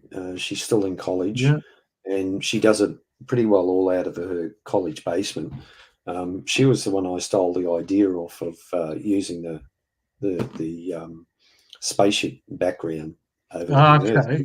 She was So doing the she thing. had one as well. Yeah, yeah, she was doing that with her live streams. Now, I think for whatever reason she stopped. She stopped doing that. So she's got 55,000 subscribers. Um, admittedly, she's young, she's entertaining, she's well spoken. One would Yeah, say she's, rather good looking. There was a all little the bit of stuff that I'm not. That's where I'm I, going wrong. neither have I. I suppose maybe G, you and I have got a face for radio. Yeah, maybe And we'll keep it in this format where they can just yeah, hear our voices and yeah, wonder what we look like. all shorts watched live. So is she got stuff live now? No. Why is that? Unwatched shorts Yeah, like video. it's how it is. Even in Warhammer, if you're a female and you start a new channel, normally you're going to get thousands of followers quite quickly, just because female and just a lot of people who may be into this sort of stuff. Mm, Possibly some of them may not be experienced when it comes to women. So it's just it works in their favor, and you can either like it or hate it. It is what it is. But I mean, I'm not going to lie. Like listening to a woman's voices it can be quite nice, and if they're attractive, then you know it kind of just I guess keeps you engaged in a way. And I mean, if most of us are straight males, then that's definitely going to interest us. And it's not even sort yeah. of sexualizing the person. It's just a pretty lady with a nice voice is just, it's just something I guess we're sort of programmed or sort of how men are. Mm, So, um, some people might get a bit upset about it, but good for them, good for her if yeah. it worked for her. So this is what comes up in in my in my streams. Oh, look at Oh, that. there's some plonker live. Yeah, maybe we should click on him and see what he's doing, see what they're talking about. Um, Imagine that. There'll be like, you should click at it for a second. It'll be like Inception. It's like a stream within a stream. um, I'm starting to follow this guy here, and Okay. about this this new tech, or it's new technology. It's called the plasmoid generator. Um, so what it's doing, it's an additional feature that you put on an internal combustion engine, and what happens is, in short, it uses sacred geometry and Mm. plasma to turn the exhaust fumes into like negligible outputs. So you reduce the CO2 and all the other harmful stuff that's coming out, and Yeah. apparently you get an increase in fuel efficiency too. So um, this YouTube page, was it Alchemical Science? He's a Yeah. guy in Australia. I think he's in Melbourne, and Oh, he's right. working with this Australian guy, and he's talking about the technology. And I've seen it retrofitted to various types of internal combustion engine, and he's open sourcing this information. And there's a number of videos on it talking about how it works, how to set it up. And there's quite a lot of people. There's a lot of people following this and doing it. Like he Now, if you do a search for Malcolm Bendall, the creator, I think it's Malcolm Bendall. Hang on.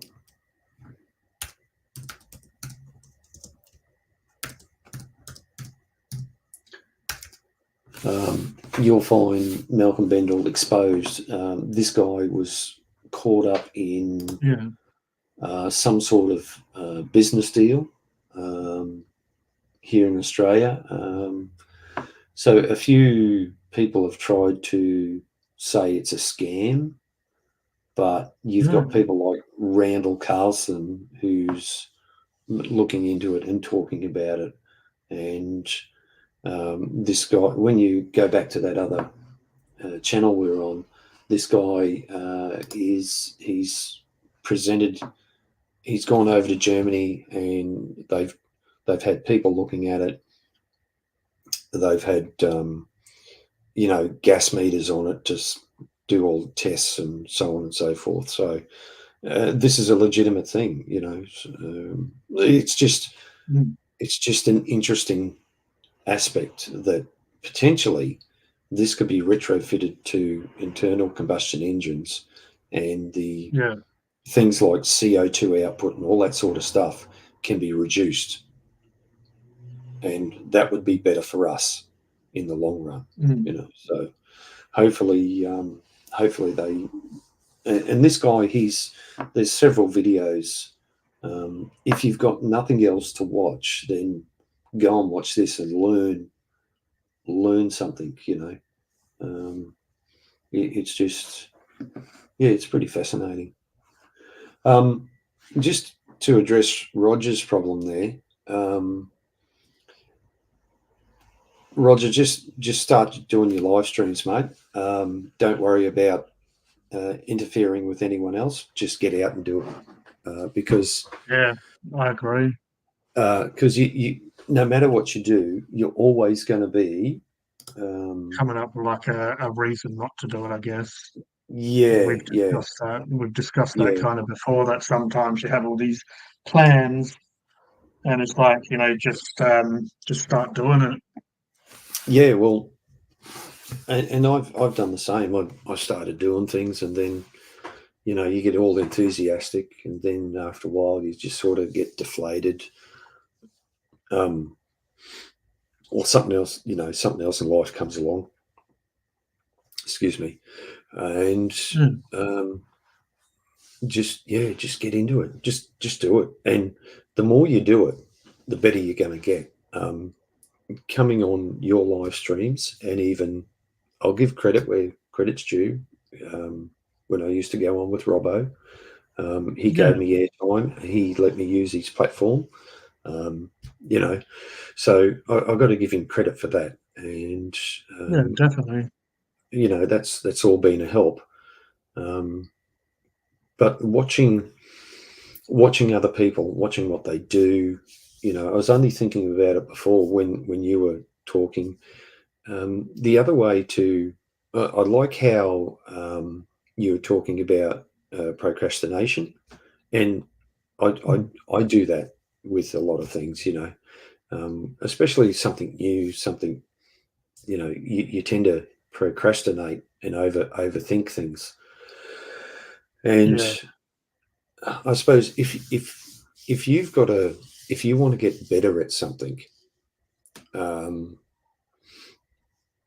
like a muscle memory and training your brain to, like I was saying, with anxiety and stuff like that, it's you have all these, they won't mind if I reschedule, but it's like just pushing through to do that. It makes it a little bit easier each time to just start going, just get ready and just start doing it, and try to avoid that procrastination, try to avoid those little voices in your head that try to get you to do the opposite. Yeah, and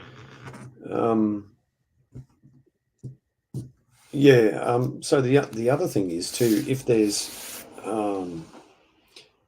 to help with your confidence, it's about doing, not just come on and do the same thing over and over again. Go and watch somebody else's live stream, watch what they do, how they deal with problems. The guy from, that's why when I watch someone, I'm looking at their techniques, how they ask questions and things like that, and especially how they deal with problems. And the guy from Spaced Out Radio that I mention often, I have seen him deal with some really problem guests. He's been good enough to bring these people on and give them airtime. And in one situation, he the guest actually started insulting him or starting to yell at him, and he actually put up with it, but he dealt with it very well, and that's what I admire. And that also comes back to his training in radio. However, my point is that watching what other people do is a good way to learn, to help learn your craft or hone your skills. You don't have to do everything they do. You just go and take some things away. What I Yeah. recommend, I suppose, what I recommend is if you're starting out, especially if, for instance, welding, right? Don't know Yeah. whether you've done it before or seen people do it or watched people do it. I've done it at school, and I've done a little bit when they used to have work for the dole, and I worked as a mechanic. We fixed up a car to donate to someone. Yeah, There was one person who was a professional welder, so he did a lot of the work, but obviously the sort of everyone had to partake to a certain yeah, extent anyway. yeah, So yeah, I've yeah. done it before. So if you're going to do a skill like that, and there's plenty of videos once again on YouTube on how to weld, how to do electronics, whatever you could think of. If you're going to do a particular thing, start off with one person, right, and stick with Mm, that person, and learn and mm, watch what they do. After you build up your skills, then go and look at someone else, because as you know, yeah, even with your hobby, you do it one way, you watch someone else, they do it a different way. At the end of the day, exactly. the end result is going to be virtually identical, or, maybe. But if you go and watch this person, then go and watch that person, then go and watch this person, then try and implement everything they do, you're going to come unstuck. And that's where it comes back Mm, to the basics. You got to learn how to do simple things. When I first started going back to welding, the guy that started to teach me, he said, find a scrap bit of steel and just start striking an arc, and that mm, sort of thing. mm. And there's, back in the day, there was books you would read to how to get your basic technique right. And of course, after a period of time, you would find that doing things a certain way, it got better and better. And then, okay, so you move on to something else. You might move on to, a different position in welding, because as a welder, you have to weld sometimes in all sorts of crazy positions, and Yeah, they're not the most ideal. Most people that do welding do it in the ideal position, which is what they call down-handed welding. I've got to say that slowly. So yeah, you've got your thing, you've got your welding rod, and you go yeah. like that, right? When you start doing, you know, vertical up or vertical down, overhead Some people welding, almost do it. Yeah.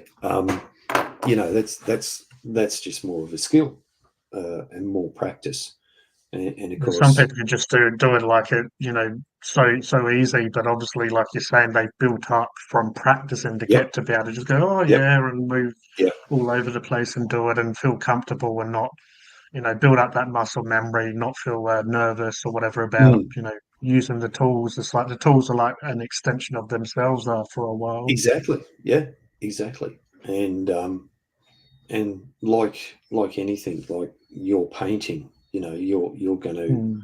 as you go along, you might go, okay, I might just do it a little bit different today, and oh, that actually works out better, and Even with these models, sometimes to get to obviously sort of, a lot of time you're painting and you're looking from this angle, but you do sort of mm, need to get under. So you do have weird angles. And like you're saying about welding, you can actually use airbrushes in this hobby. And how you was explaining to learn, you don't really want to go onto $100 model to practice. You kind of want to get a piece of paper and practice your line work, yeah, practice, your spray and your line works, your, making different patterns and stuff. So that's a way to just build up that knowledge and how to use the tool. So it sort of doesn't matter, like you're saying, your tool, like a welding tool or a airbrush or whatever it may be. I mean, there's a lot of different. Even when I've learned from professionals how to draw, even drawing, you don't normally go straight into just drawing stuff. You do shapes.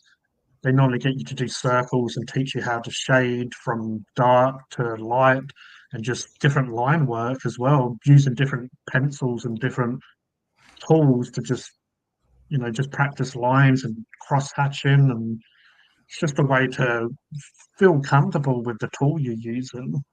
You need to start, feeling not nervous or anxious when it comes to what you're doing. That's it. That's it. And that's it's just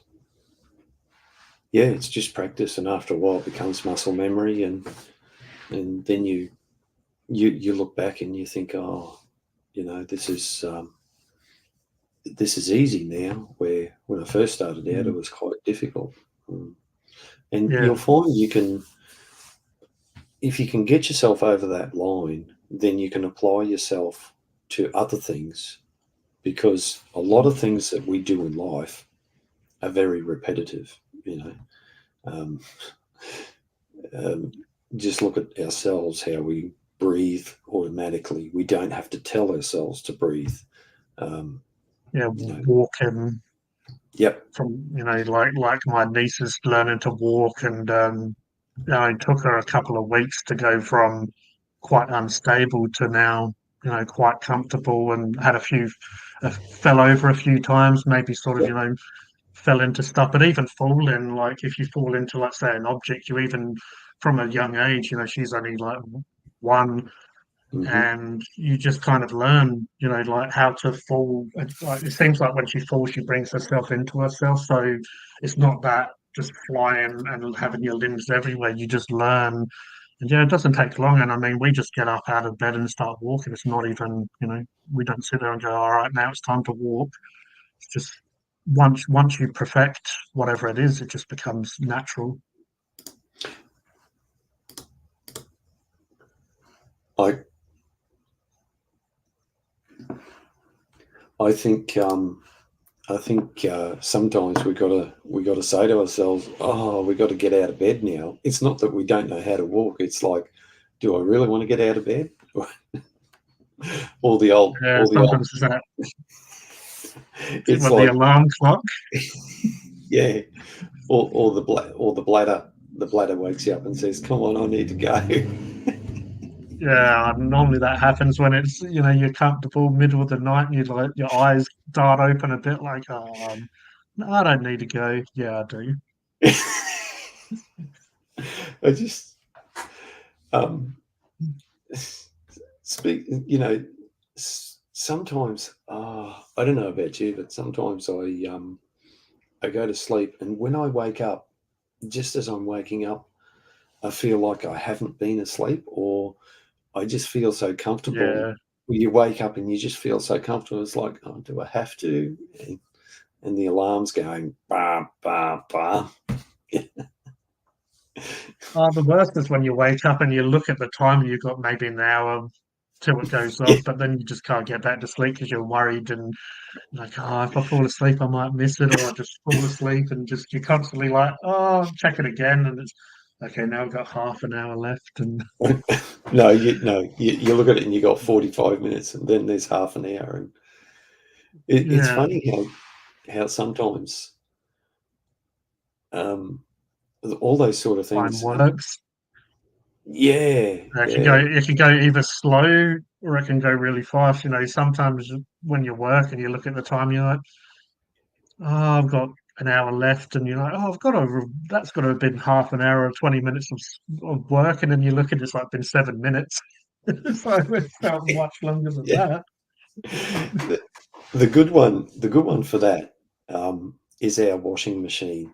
A few times we've gone down and it says, 7 minutes left, and you go back and it says 7 minutes left, and you're thinking, hang on a minute, that's not right. I reckon sometimes those machines just do it to screw with you, They're like, quickie's coming back, and let's turn it back to 7 minutes.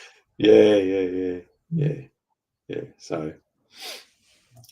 So well, hopefully we've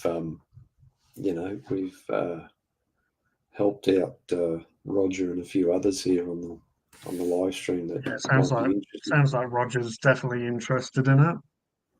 Yeah, just give it a go, Roger. Just get out there and do it. Oh, that's what I was going to say.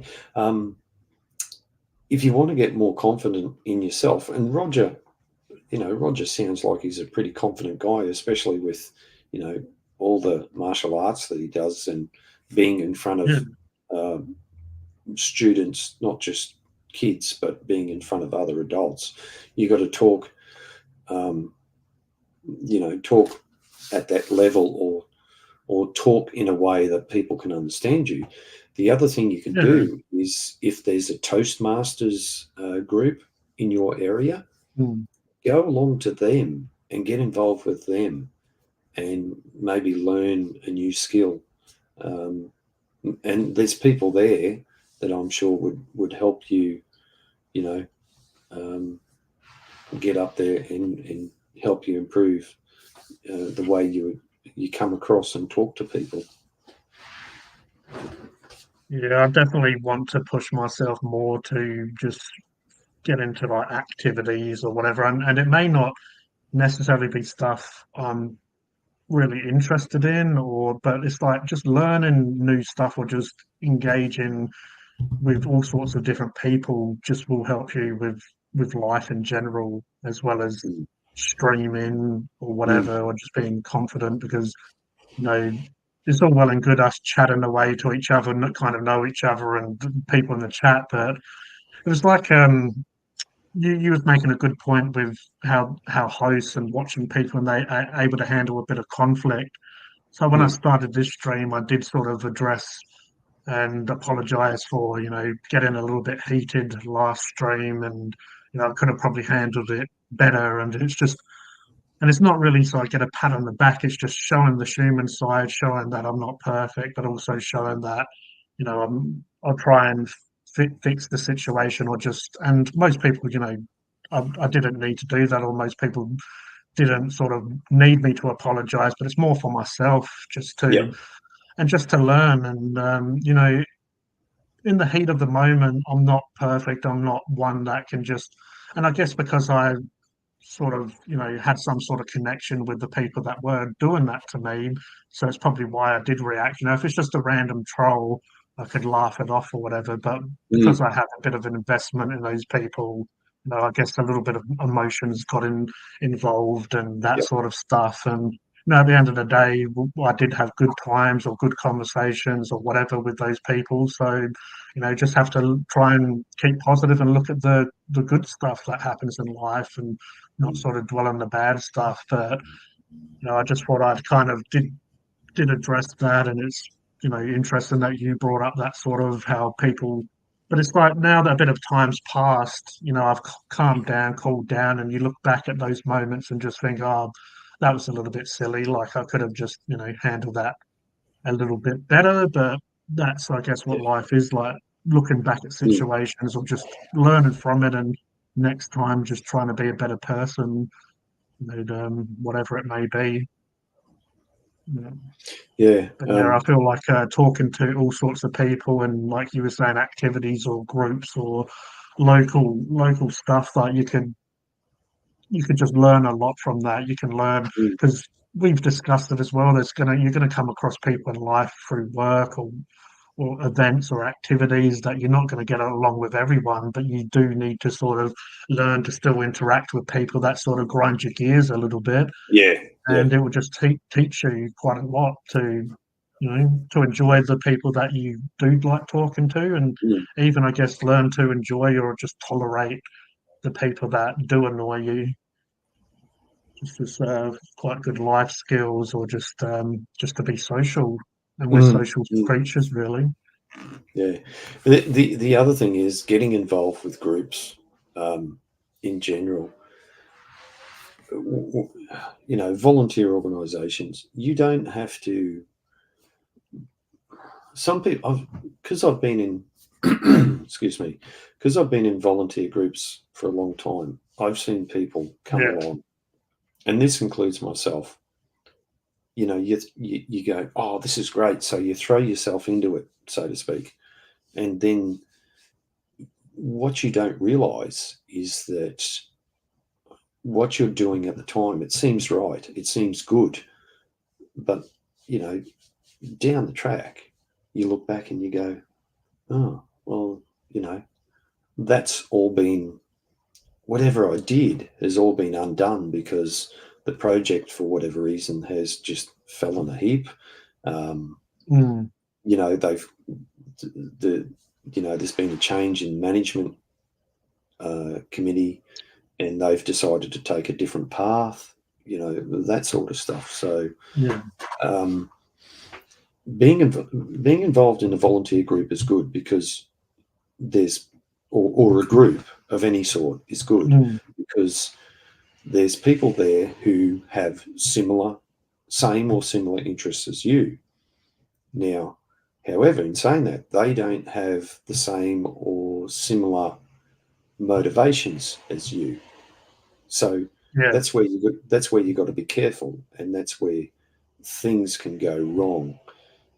People can Mm. put too much time into a group, and somebody can come along and change the whole dynamic of the group. I've seen it happen, and Yeah.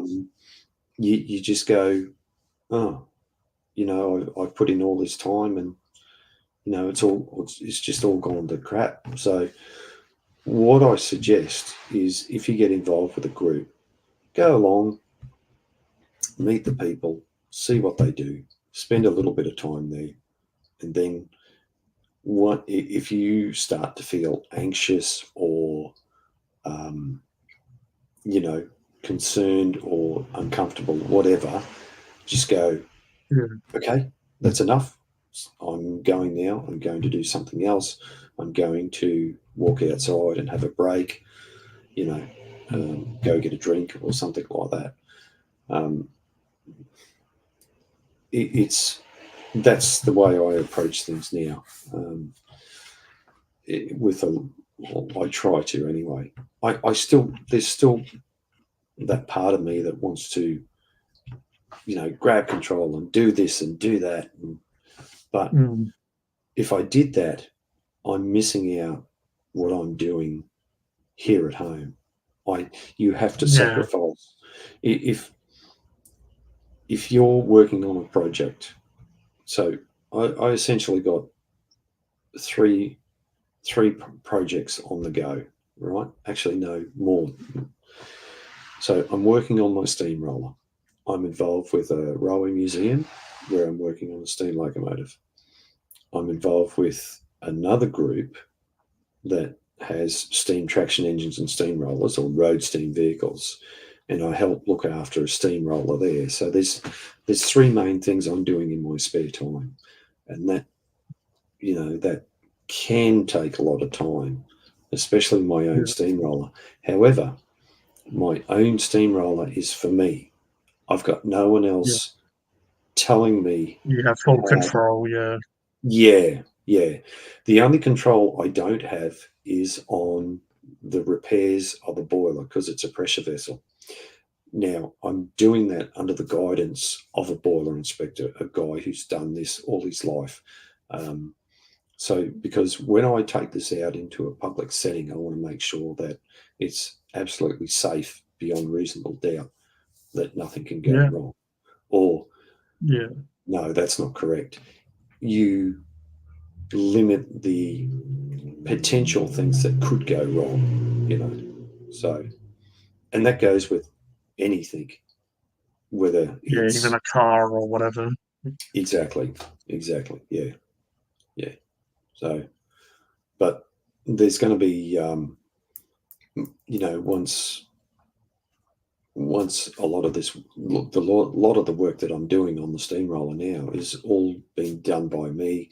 I've decided how it's going to be done, where it's going to be done, all that sort of stuff. So it's Yeah. Where it, where in another setting you have to take into account that people are gonna, even people that may not be as qualified are gonna do it this way, and there's always gonna be a yeah, little bit of that.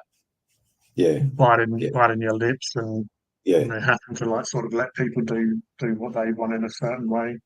Yeah. Yeah. But yeah, look, it's all good experience.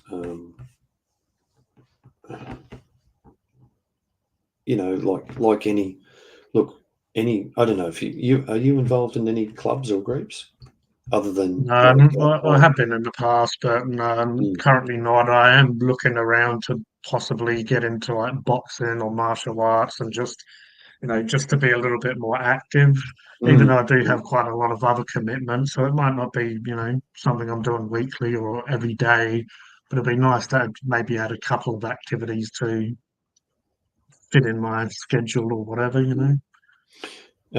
Well, see, you would have seen over the years being involved in various groups and so on how groups go up and down.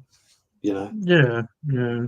they have their good moments, they have their bad moments. You know, or not so good And moments. But sometimes you have a perfect symmetry going on, like everyone's kind of on the same wavelength, and maybe there might be another one who joins in, and it just throws everything off. And sometimes it's yeah, good for the good or the bad. I mean, yeah, you know, to change it up a bit can be good, but then sometimes, you can't always sort of just go back to how it was before. Like once it's changed, it's changed. But sometimes you do enjoy just how it is for a little bit, and mm, whatever may just, or someone may even leave sometimes.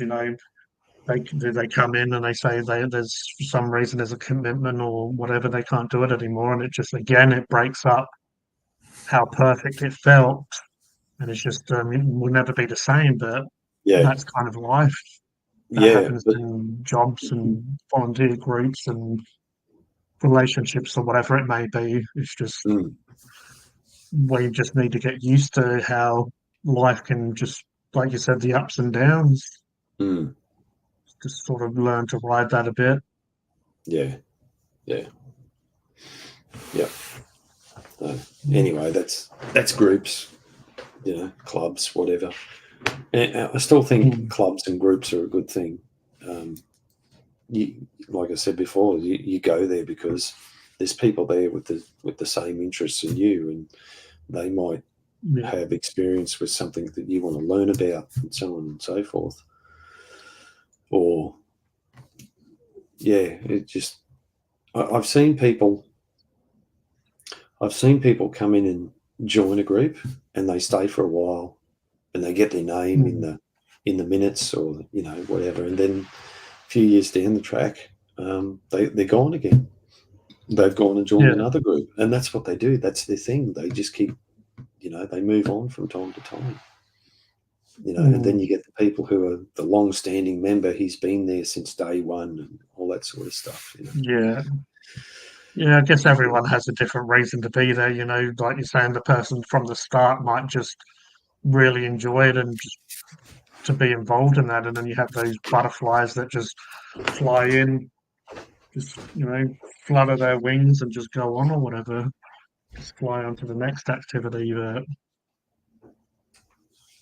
Yeah, that's right. And unfortunately, you're always going to get those, no matter what you do.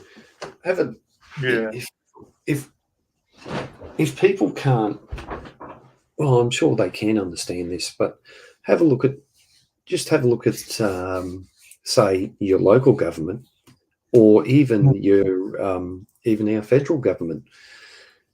We don't have the same politicians in there for a lifetime. Some yeah, are, but you get the ones who come in and they do their set time, and then they're gone again. You know, um, you get even people like that. It's just we've and even at my work, we've had yeah, people like that. They come and start with us, and the next thing you know, 2 months down the track, they're gone. They've gone somewhere else. And they could have intentionally just come in to grab a bit of money while they find something else, yeah. and that happens often. You know.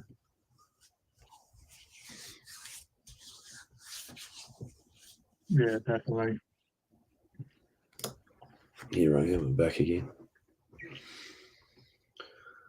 That's what I don't know why I'm just seeing all this mess in front of me has got to the point where I'm just slowly put stuff in its place.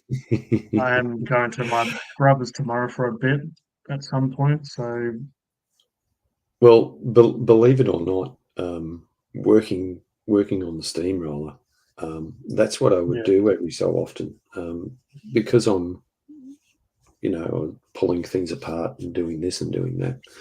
Every so often, I'd stop and actually, in some cases, just spend a day rearranging yeah, things and cleaning things up, so I know where things are. I'm not quite. Have you heard of that? Adam Savage talked about it in one of his vlogs or podcasts. It was invented by a Japanese gentleman, especially if you're working on something that has a lot of components. There's a yeah. particular name to it. I'm just trying to think of the name. Anybody? Bueller. No, that wasn't it. Movie reference there, folks. Some of you will get it, some of you won't. I gotta Google this. Yeah, I hate it when there's that. It's not on the tip of your tongue or whatever they say, and you just can't. I Arranging. think it's probably what I use Google for most of the time. It's like, that you try and find out what you can't remember.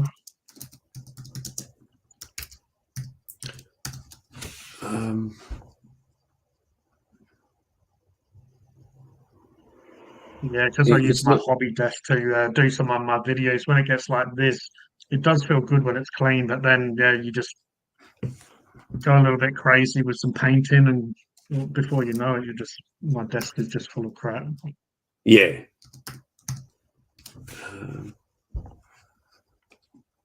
I'm not phrasing it properly.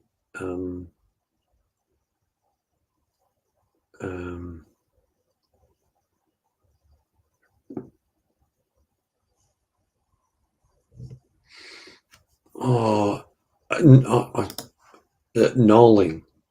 Knolling? Does that sound familiar? Okay. Knolling? K-N-O-L. Knolling? I think it's knolling. Knolling. Knowing. Knolling. Knolling.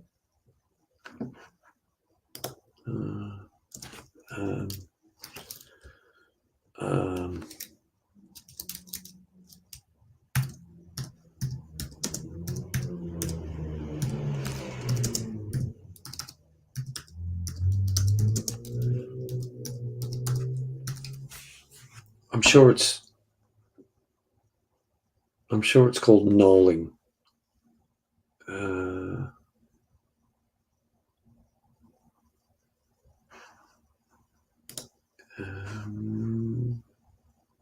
He's arranging parts. There's a particular terminology about it, and he talked about it in one of his things. Because if you've ever watched one of his videos, he talks about it, and I'm sure it was. It's nearly worse than us, the amount of the amount of different projects and stuff he does. Oh, all the bits and pieces. He is. You just got to watch one of his videos and see what's behind him. The amount of stuff in his. Yeah. It's incredible. He's good to watch, but, and he's got everything at his fingertips. And he talked about arranging his tools and one of his tool carts and things like that. Sometimes if I'm working on a project, sometimes I just pack stuff up into boxes and put it away, because just having it can be like a little bit overwhelming having too much stuff around because it kind of, it's like, oh, I haven't done this yet, I haven't done that. And so that's why Yeah. I'm doing a bit of a cleanup, but I do have a few models that I need to finish before I'll start on other stuff.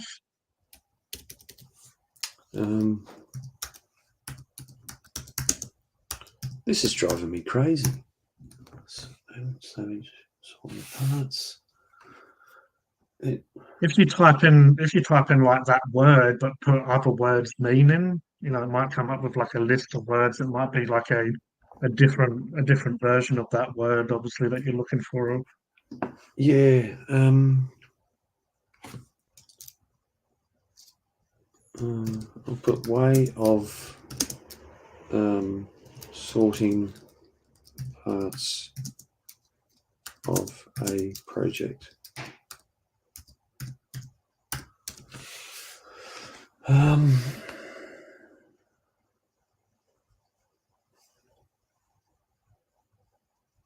That's coming up.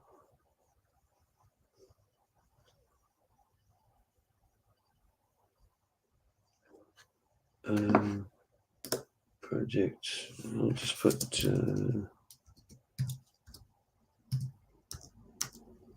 Japanese inventor.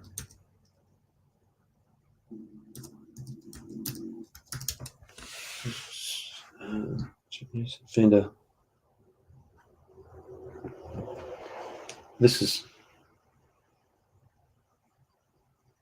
There is definitely there's definitely a word to it.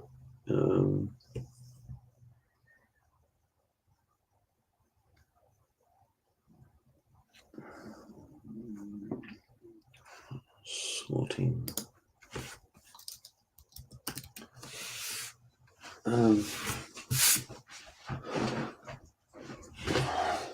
This is. There was, yeah. I just can't think of it. It'll probably come to me during the middle of the night. I go, Yeah, when you get up to go to the toilet because you bladder, and then all of a sudden the word will pop in your head, and you're like, I'm sure it's knolling, or is it knolling? I don't know why I've got knolling in.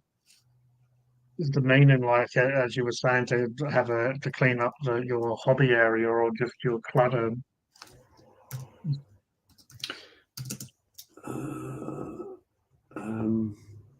No, it wasn't just to do with hobby, but it was like feng shui type stuff. Yeah, but it was a particular way of doing. If you, so Okay. for instance, you're doing a large Lego Yeah. construction, right? And you've got parts everywhere. It's a way. It was invented by a guy that you sort out your parts into particular segments or compartments or something like that.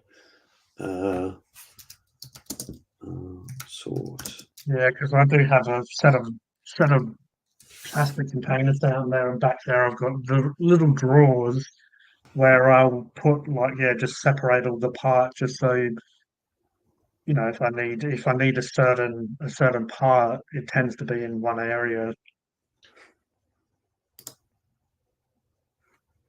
And sometimes I do go through that stage of, there's a lot of mess here at the moment, but I go through that stage of putting everything in its right area. Sometimes when you're being creative as well, and I think a lot of artists do make a lot of mess. And when it comes to art, that could even be, like you building stuff. To me, it's sort of in the same sort of realm of, and it just feels good to sort of, when you do have a bit of a clean up, and it sometimes feels a bit chaotic when everything's a little bit over the place. And that's probably why I haven't done painting, is why I haven't started a painting video for a while, because I need a clean hobby area. I'm sure once I do, I am doing a little bit now, and I am for some reason this one of these paints was leaking, so I've got red. It looks like I've killed someone. Oh no! Not Oh, quite, but there's a look, lot of red on me. Your Honour, I'd like to present, case, specimen A, the video from a live stream, Yeah, dated because this the paint for 6th, some the reason 11th. leaking a little bit, and it's a glossy red paint, so it looks like Yeah, blood. right, right. Yeah.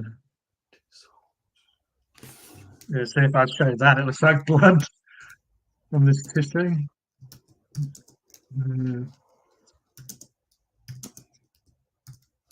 Yeah, after I do tidy this up, it will be nice for a while until obviously I have, like I was saying before, creative people. I feel like when you do get creative, you don't realize you're making so much mess. You're just grabbing all these bits you have these ideas in your head, and you're just going mad trying to grab everything to build or paint or whatever how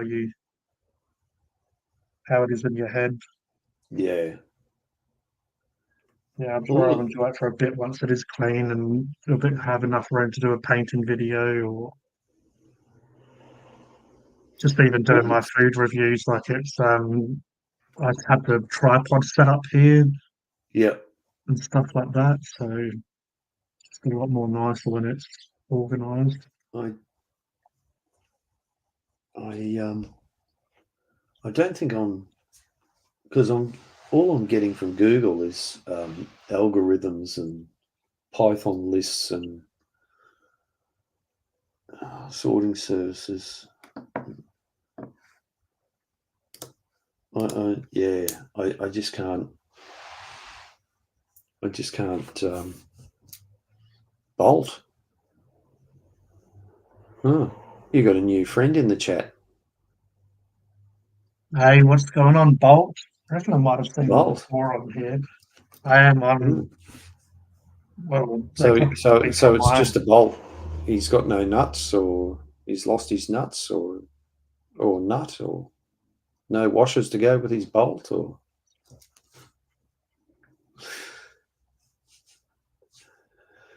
yeah. Um,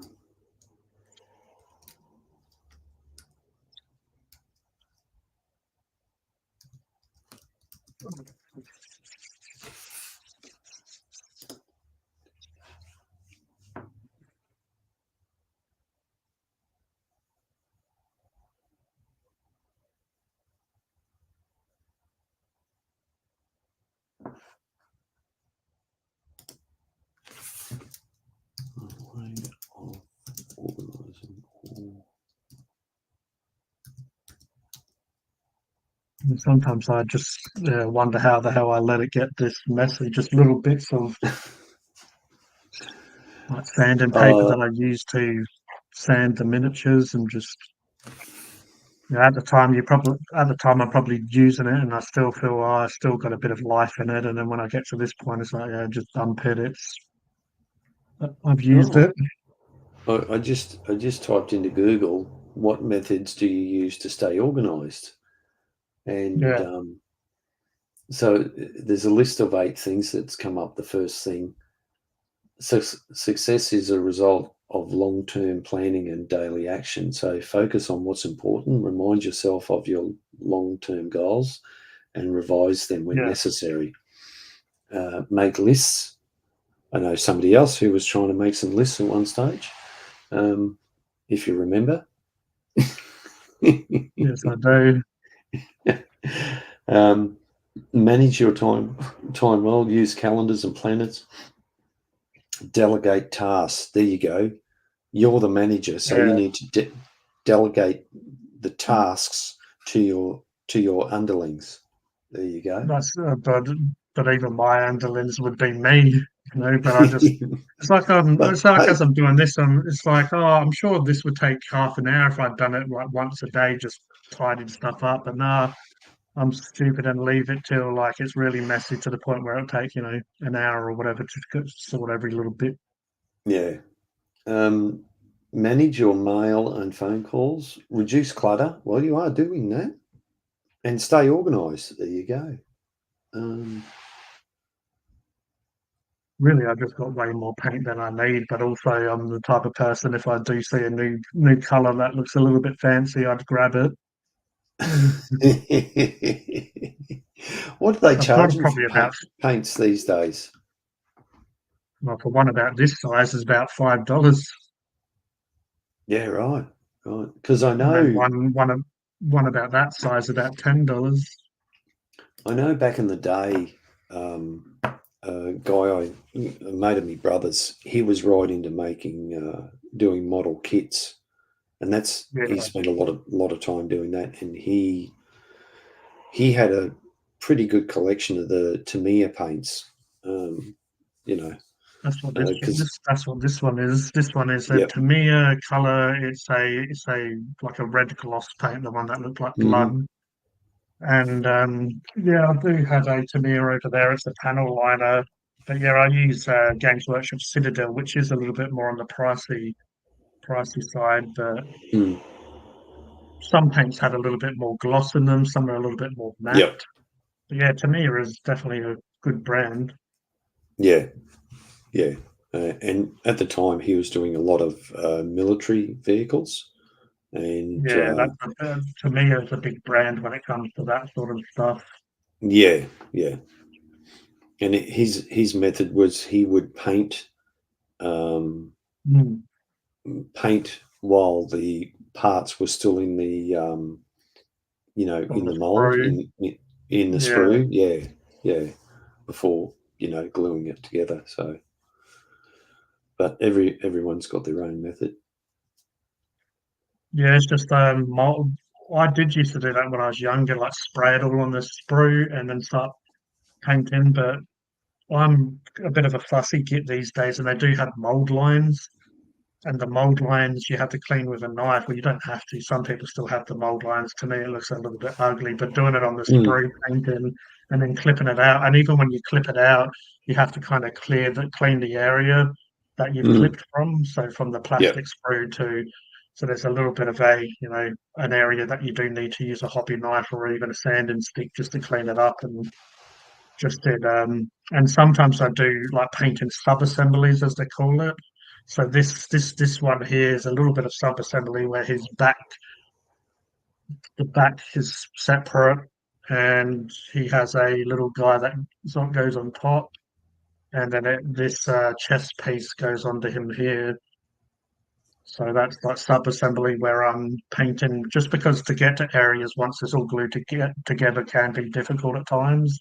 Hmm. Yeah, that's more of just some people, everyone that, like you said, everyone has their own way, and I've just become a little bit, obsessed with the painting side, and sometimes I glue stuff together, and then I just curse myself like, "Oh, I can't really get to that area now. There's an arm or there's a part of the face that's in the way." Some people enjoy playing a lot, or even if it's a model, like you're saying, when it comes to cars or trains or whatever it may be, some people were just happy to build it and paint it however they feel. I mean, at the end of Mm, the day, I guess it is hobbies, and as long as you get an enjoyment out of it, then yeah, who's to say you're doing it wrong yeah. if you're enjoying That, yourself?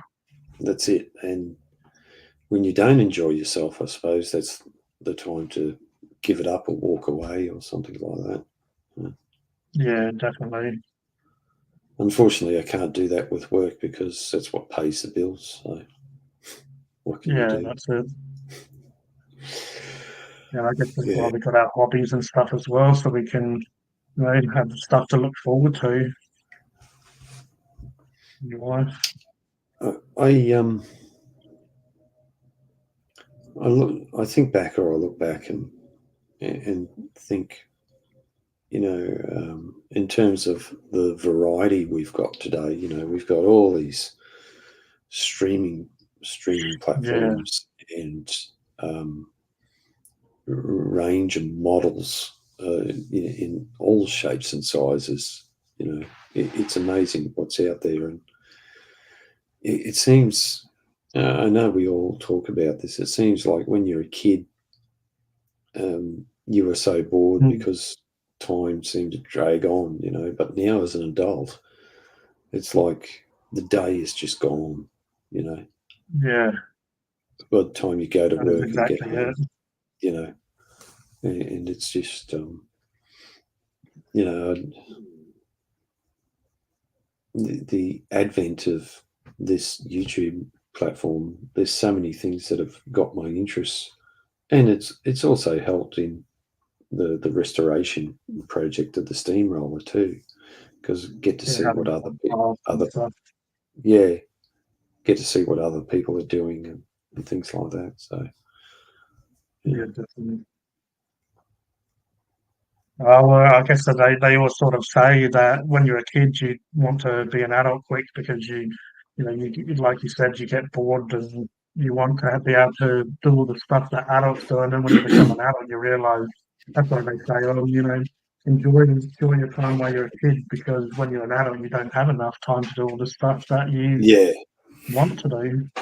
yeah. You Well, know, the days are just ridiculous. They end, and I mean, we're about 8 weeks off the end of this year, and yeah, yep. feels like I haven't really, I've done a few, like I wanted to build up my YouTube channel, but there's just so much more that I could have, should have, or wanted to do, but just how When it when is. when you look at kids, that's probably a question we should ask Dex when he's on next. Yeah, And g'day, Dex, if you're listening. Is that when you're a kid, you know, you listen to kids, and I'm 4 years old, or I'm four and a half, you know, or yeah, I'm five in June, or whatever the situation is. You can't wait till you get to that next milestone in your life, and now, you know, I really don't celebrate birthdays. It's like, oh, okay, it's another birthday. Yeah, okay. yeah, yeah, I've, I've never really I've never really celebrated birthdays. I've been a bit of a stick in the mud like that. Just yeah, it's nice, but I don't know. Yet some people have these lavish celebrations for their birthday and things like that. Oh well, each to their yeah. own, I guess. Most of the time, I'm doing the same stuff that I normally do. Yeah, You know, normally I might treat myself to a gift that I've wanted that normally you get the pants socks type situation where people just give you gifts that you appreciate, but you don't. It's not what you would have wanted or got. So, and then a lot of times I just have a nice meal. Like I mm, treat myself to have a nice meal, and sometimes it might be with family or just by myself. But yeah, yeah. I normally do that and just I guess try to make the day a little bit special. But at the end of the day, I'm coming back to the same bed. I'm doing the same stuff you Mm. normally do. It's a bit, I suppose, it's a bit like fast food, how we take it for granted so much now. Whereas back in the day, Yeah, it was there, but it's nowhere near as what it is today. I mean, so there's a many dozen. restaurants around as well. Like Yeah, there's Macca's on every corner now. yep, yep, yeah, and or there's almost half a dozen places where you can go and get chicken fried in all sorts of ways. You know, Yeah, because burgers. they have the Japanese katsu style. They have the Korean style fried, and then obviously they have the good old American style. At the end of the Yeah, day, it's all fried chicken, but mm, in coating. yeah. Um, do you have yourself an air fryer at all? I actually don't, and being a bit of a food channel and speaking to a lot of different people and that people that make content. Like when we done a dim sim collab, and even on the packet of the dim sims now it says like air fry for this long, and I just Mm, throw them in the old school oven way, and they did come out in the oven. They did come out a little dry, so I put a bit of oil on them and stuck them back under, and it sort of did help to sort of crisp them up a little bit and stuff like that. But yeah. yeah, and, wow. I was watching. I was on TikTok because I uploaded a couple of just short videos on there. I don't pay too much attention, but it's just another way of putting out content. And some bloke did a whole roast chicken in the air fryer, Yeah, the right. whole bird, and he pulled out. It was his roast dinner, and he pulled out the whole bird. It actually looked really good, and he did cut a bit off, and it did look nice and moist and stuff inside. So he'd done the job. But yeah, it's just like you were saying with 3D printing, it's just stuff I haven't moved into. Even airbrushing, like I'd love to Mm. have an airbrush. I don't necessarily have the setup, and it's just that I need to learn how to use it. And I guess it's the same with an air fryer. I have when I was seeing a person, a couple of years ago or whatever, she had an air fryer and she used it for bits and bobs, and Mm. definitely does the job to cook something quite quickly. Yeah, Mick's got So one. do you have an air fryer on the spaceship? No, well, yeah, of course we do. We've got Oh, advanced technology, and you you had know, it. You had it before it was popular. Before exactly. before everyone else had it. Yeah, so um, uh, yeah, I've thought about getting one, but there again, there's so many choices out there. Air fryers, which one do you buy? And Yeah, talking to Mick, he reckons that he just got one from Coles or Woolworths, whatever it yeah. You was, have like these Target or few something. $100 ones, and then you have like Yeah, a $50 one. And some people say mm, that the cheap ones are just as good, or just yeah, does the job that they want. So yep. Oh my god. guess the best way to try, but guess the best way to try it would be get a cheapie just to see if you like it, and then you could spend more if you want. Yeah, yeah. Let's let's do a quick search on air fryers. But if anyone can If anyone's in the recommend, chat that let us know. Paul saying there's not enough hours in a day sometimes to fit. Yeah, you have all these plans of I'm going to do this, this, and this, and this, and then just you do a few of them, and it just nothing else gets done. mm, um, it all the so there's a Mistral digital air fryer that's like $49, and Actually, then that's a nice price. yeah, some of them go for 150. There's one for $270. Gee, Yeah, I they're think all. sometimes it's the brand. I reckon like if it's got obviously a really popular brand, it's going to be a few hundred. Mm. Well, depending on how big they are, Yeah, yeah, for instance, a 3 litre digital air fryer, that's $49, and then you can go yeah. to a 12-litre one from Myers, and that's $130. It's The like size, every, brand, and yeah, sometimes places like Kmart or whatever they have those cheapy ones, cheapy brands, but like some of those places do some nice stuff. yeah, I Because suppose. I've been wanting to get as well um like a rotisserie thing where you can do chickens and stuff on kind Hmm. of like a spit, but I forget the name.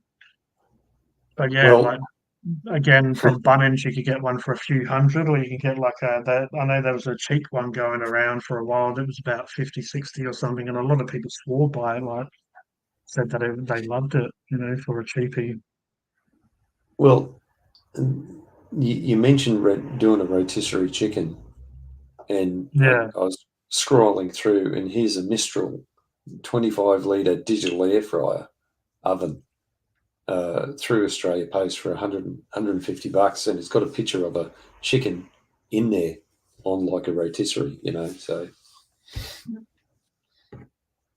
Paul was saying Anko is so, Kmart's Cheap Right. ass brand.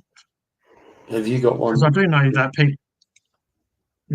I was just going to ask Paul if he's got one, and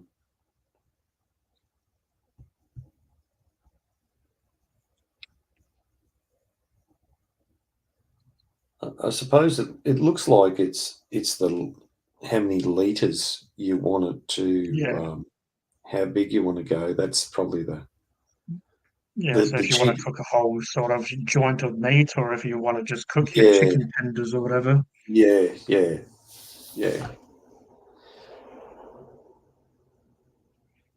But I Yeah, guess it's so like a lot of stuff you can, it's probably best advised, unless you've got, like a big family, best just to get a little cheapy one, try it out, see if you enjoy it, see if it's sort of convenient for your lifestyle, and then, mm, you can decide if you want to get one that you can cook, a Christmas dinner in or whatever. well, excuse me. No, I don't, he says. Okay, because sometimes when there's only the wife and I, so when we cook something Yeah. in the oven, you got the oven going um, Mm. for, um, sometimes such a small thing, and would an air fryer be a better option? You know, it's Yeah. who knows? I suppose I should go into a shop one day, like the good guys or something, and have a bit more of a look at them.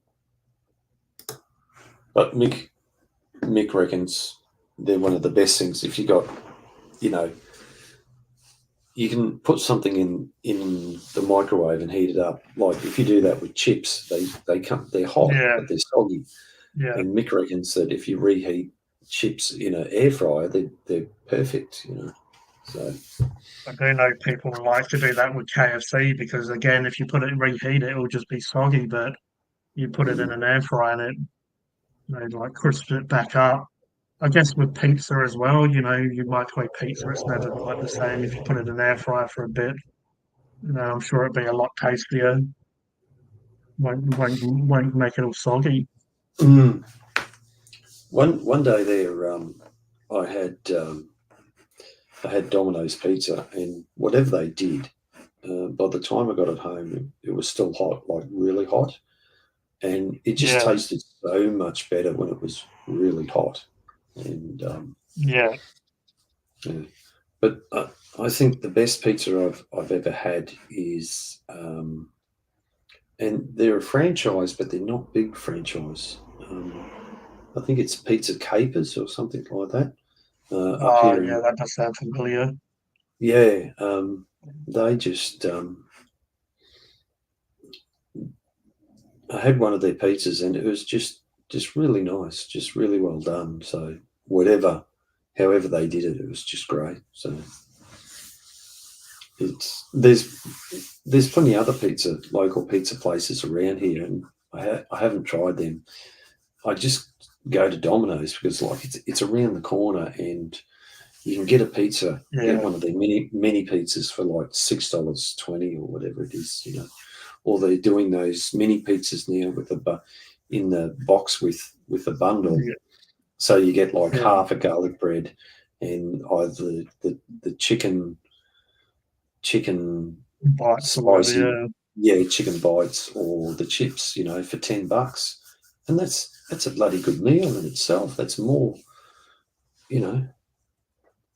at least you get a bit of variety. Yeah, I haven't actually, obviously, because I do reviews. I haven't actually tried them, but it's nice how because you can even, I'm pretty sure, get the desserts. Like you get a piece of brownie, the pizza, and you can change it up to whatever you're in the mood for. Yeah, yeah, yeah, yeah, and that's and if you're going to like if you go to Clackers or Jackers or Yeah, whoever, if you get a yeah, burger meal, that's like $14 now without, and that's just for a small or a medium, you know. yeah. Like KFC's getting to almost about $20 for a large meal. Yeah. And the stuff is, I mean, I go into rant mode sometimes when I do videos, but I kind of try to do it in a funny way where it's not just me being, moody. But Mm. but yeah, like the chicken pieces are just getting smaller, where it's probably a pigeon, not a chicken, and just the quality's just going down, but the price is going up. So it's just Yeah. then that's why I'll give them credit where if it's where it's due or whatever. But a lot of times I'll just, especially when the burgers in the adverts look like like God made them himself, and then Mm. all of a sudden you get in, it's like a sloppy, like someone's dropped it, went to pick it up and kicked it by mistake, and then just put it in the bag and then gave it to you, and you just get it, and it's just all over the place. So yeah, Yeah.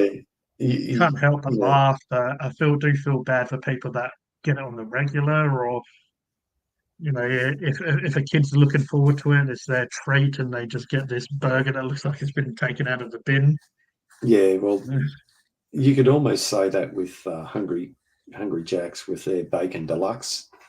Yeah, What you see in the photo and what you get is like two totally different things altogether. It's just, yeah. I mean, I swear back in the day they had a little bit more pride in it. I don't know. It's just that's why that most of the time I prefer to support locals because they take a bit more pride in it. It's not, Mm, they haven't hired a little kid that just wants pocket money and doesn't really want to work. If you go to a local, it's normally it's ran by people that own the business and that's their livelihood, so they take a bit of care, have a bit of pride in their food and what they hmm. do. Yeah, yeah. But we all like to go back to that what we know. I Yeah, like think, there's nostalgia. yeah. But I think they summed it up in that movie about McDonald's. Um, That super size me one.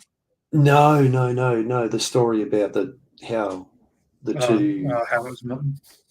how McDonald's actually got going, and there Yeah. was a comment.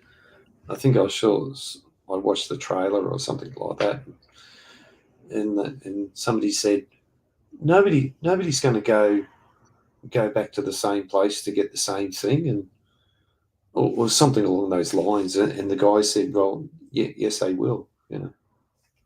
Um, Oh, well, the story of how the restaurant originated was quite cool. Obviously, it's great how what it's become because someone just kind of wanted to make hamburgers and wanted it to be fast food quicker. But I need to look at this Anko brand. I might even all this talk is making me possibly want to get one because Paul mentioned it. Cody's now saying it's the one he yeah, has. His yeah. parents gave to him. Anko, maybe I'll put Kmart in. I reckon other people have told me about this one.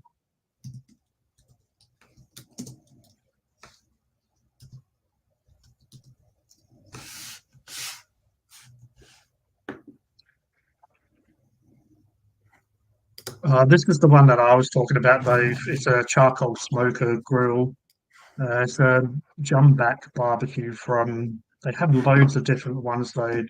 I remember there was a really cheapy one that everyone loved because it was cheap, and yeah, they Mm, have anyone from 230 to 50 to all different prices. But I wouldn't mind getting one of them as well because just I love smoky charcoal sort of flavored food, barbecue type mm. style. So one that's a little that you could sort of even take if it's small and portable. You could take it, camping or wherever. So, all right. So, you guys, Cody, what size is yours? Do you know? Because the one like 5.3 liters. Yeah. There's one in Kmart, an air fryer, 3.75 liter for $70. And there's one that's like 120, but it's a twin. It looks like you can do your chips and your tenders, and it's got two Mm, different two mm. different heat levels that you can change up. That's Yeah. pretty cool.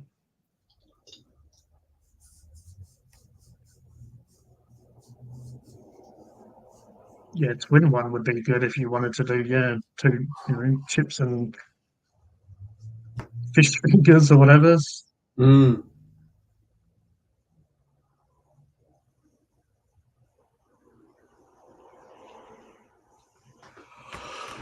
Oh, excuse me.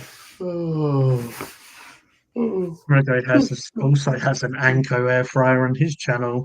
Well, it sounds Mm. like the way to go. Like, we were sort of questioning what people have. It sounds like, and I have heard of this one from Kmart that is Mm. cheap.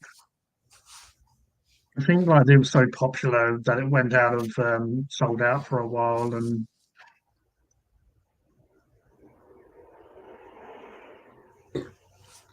it is the $69 one. Mm. Oh, you're coming up to that 3 hour mark. You're going to make it, are you? Yeah. Well, yeah, need to get onto TikTok after this. So, How do you gotta all rush right, up that. how do you find TikTok? Oh, I mean, it's okay. When I first come across it, most of the time it was those people doing weird little dances to music and stuff, and I just sort of Mm. thought, what is this? But I guess now I've liked a few channels, sort of content that I would watch, similar stuff to what I do, either food reviews or just whatever. It's not too bad, but I definitely don't scroll it like I would Facebook or, even Instagram. I don't mind just checking and just having a bit of a look of, what people post. Mm. Um, mainly, I mainly I just got it so I could put out my little short videos. I compact my long videos into about a minute, put it on normally, well, I did that today. I've done it on Facebook, Instagram, and TikTok. And yeah, I found TikTok had the most people watch it and stuff, but they don't engage with the content as much. I don't When, know, when you when you say engage, what do you mean by that? like they don't really comment and stuff like that much on it. But Oh, I do feel like when I watch some of the other channels, I feel like, unfortunately, if someone's got maybe a disability, special needs, or I find like a lot of people blow up for the wrong reasons is because people are taking the piss out of them, really. Like the comments are someone being nasty. And so obviously their channels or their content's blowing up, but it's because they might have, some sort of physical disability that's quite obvious. And just this day and age, people just, you know, want to just be nasty on the internet. So I do find a lot of mm, the people that are getting popular, some people it's for different reasons, but I do find, I have come across a few people and I thought, oh, why have they got so many followers? What am I doing wrong? And then you do sort of see it's because a lot of the comments are hate comments, but then that is pushing them to, that is making their content go more viral because they're getting more interaction. And I'm not necessarily saying I want that, but I feel like maybe just because my content's a little bit just more bland for some people, I do get haters on my stuff and mm, people being nasty about the way I look or the way I sound or whatever it might be. But I just find when it comes to stuff like TikTok, there is a lot of people that just are nasty as on it. But mm. Cody's saying his is a 3.2 liter. 2 litre, yeah. Thanks, Cody. I appreciate that.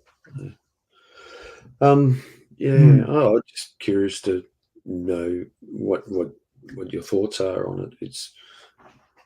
I think I'm on enough platforms. I just can't keep up with the stuff Yeah, no, I'm interested in. It's mm, you know. that's why I mainly do it on YouTube, but I get a little bit, like sometimes yeah, it's just hard to put out content on all of these different platforms. It's a little bit crazy. Mm. And that's where I suppose these platforms like StreamYard or Restream or OBS is good because if you want to put yourself out on multiple platforms without having too many, Mm. having to post in on separate platforms, it's just easy. So, mm. so Um, yeah. Yeah. Well, I guess we'll probably wrap it up on in the 5 minutes. You can obviously go if you need to before or whatever. I was just going to say I probably should head off because I feel like I'm going to fall asleep on your stream, and I don't want to do that. You know, No, in no, saying that's fine. that, I'll stick around for the last 5 minutes and then I'll head off. So Sometimes I wonder when I've still got people watching and no one's talking. I wonder how many people have fallen asleep. Yeah, they've all fallen well, asleep. don't forget I'm famous for it. So if you want me to fall asleep, I will. It doesn't worry me. You know. Yeah. I might have to do See. a sleep stream one day.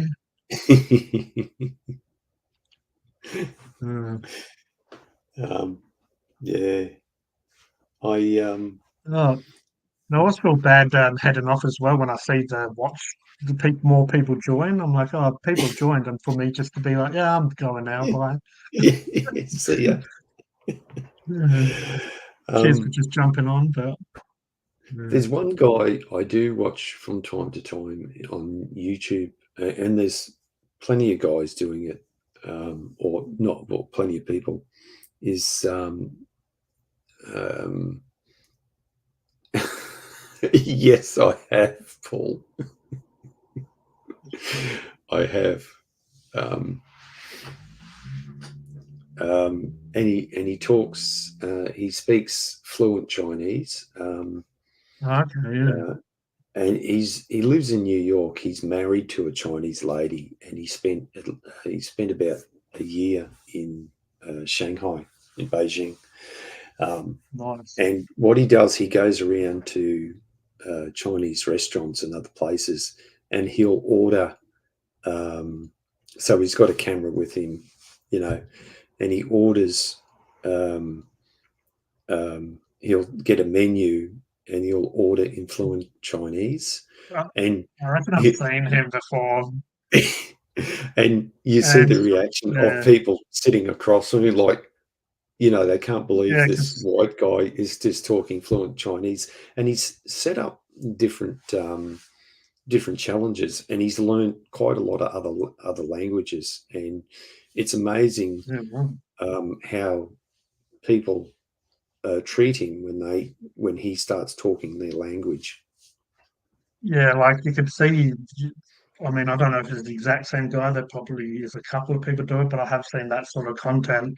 And yeah, some Asian, people seem a little bit moody or just probably like, oh, why is this white guy? But then when he knows the culture, but also knows the words, they just really light up and they become a lot more sort of just cheerful and stuff. Yeah, it is Mhm. quite. I mean, it has its bad points. Like you should really try to treat everyone, in that sort of way. But they definitely, I guess, they appreciate that someone has taken the time to properly learn their culture instead of them having to sort of, like speak in a different culture than theirs. Yeah. But it is, Well, yeah. I have seen a few videos where it's when you think about it, they've taken the time to learn how to talk to to us. learn. So Yeah, exactly. why can't we do the same? And Yeah, that's one thing I've learned later in life. When I was a kid, I yeah, didn't understand it. Like um, in high school, they um, their language of choice was Italian, and the reason they had Italian was a lot of the students were from places like Malta and Italy yeah, and right. places like that. So it was Mm. quite and as a kid back then, or as a teenager, I was more interested. I wanted to learn German. German was the language I wanted to learn, you know. Yeah, And when I listen to German today, um, there's a lot of words in there that are almost English. It's a bit it's a bit funny. Um, when das is like yes or the or something. yeah, Fraulein is female, and you know, Fräulein Helga or something like that. And I know a little bit because I listen to some Rammstein sometimes, so you just pick up on like what the words mean. They have a song like "Du hast," and it means like you hate. It's like "Du hast," and yeah, it's like you hate Oh me, yeah. and just different Yeah. stuff like that. Oh, I know Here we Dave's go. coming in with the "Ich bin in Berliner," Which translate to what? oh, I'll let you handle this one. You were saying that you like the language. Oh yeah, I I'm like the trying to throw language, you on. but I don't understand it. I I've do never. actually. I have heard that combination of words before, Mm. so I should know it. It's like where I recognise it, Well, but I you know, can't. It's I not coming suppose to mind. we all know that. Okay, JFK used it in his speech, and actually translate to.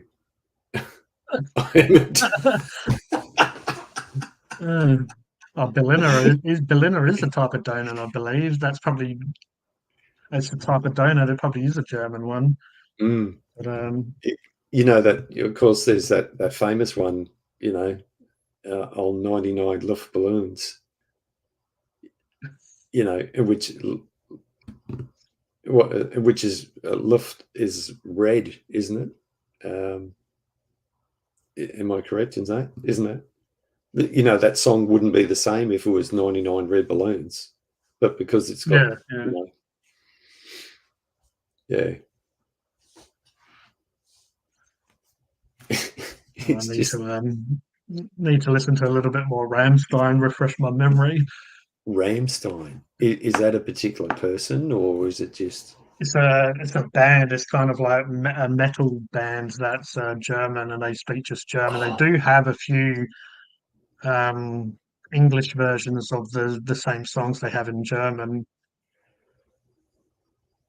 in what's that? In there, it is a much better Einbear. phrase to know. One beer, please. So, okay. One beer, please. In Oh, there, okay. Right. yeah, because beer. I have seen that actually the BIER on certain beers. And like you were saying, Oh, some of their words do sound English, just like that, but it's like beer, but I, obviously they pronounce it slightly um, different, a little bit. okay. So, um, if you go back to that movie, In Cool beer. Runnings, you remember Yeah, Cool yeah, Runnings, where they copied the German team, yeah. Ein, Einstein, you know, 1, 2, 3 sort of thing, to get in the bobsled. Um, uh, So Dave would um, be okay if he wanted to order a beer and then possibly a donut as well. Pull someone a donut. Oktoberfest, Oktoberfest is over, but don't you get a giant pretzel with your beer? Well, they have a what Ah, is it called thanks, here? thanks, Dave. Yeah, ein, drei. Yeah, yeah, Yeah, yeah. they have a German place here that does like German beers. I've had gone there a couple of times, and yeah, they do the big pretzels. So Oh, well, yeah, it's the brew house or brine house, something. Yeah. yeah. This one is a franchise that's in Australia. Oh, I forget the name, but it does some great food. It is a little bit pricey, but it's all sort of like authentic German stuff. Yeah. Remember when I don't know whether you got it down there, but here in Brisbane, It's called the yeah, Bavarian. that's it. Yeah, the Bavarian. But they were opening up Irish pubs. It seemed that Irish pubs were opening up left, right, and centre here in Brisbane. You know, almost Well, every pub was being. Irish, UK is quite heavily influenced here, so Irish. Yeah, and it seemed to fall by the wayside, but it just, yeah. So eat bits without hanging onto it. Right. Yeah, the Oh, beer gardens well, would that. be epic, and you can eat bits without hanging on. Mm, Yeah, oh, their food is really, really lovely. You know, the Bavarian. The times I've had it, one time I had went in there and had a sit down. It was yeah, it was great, really. mm, mm.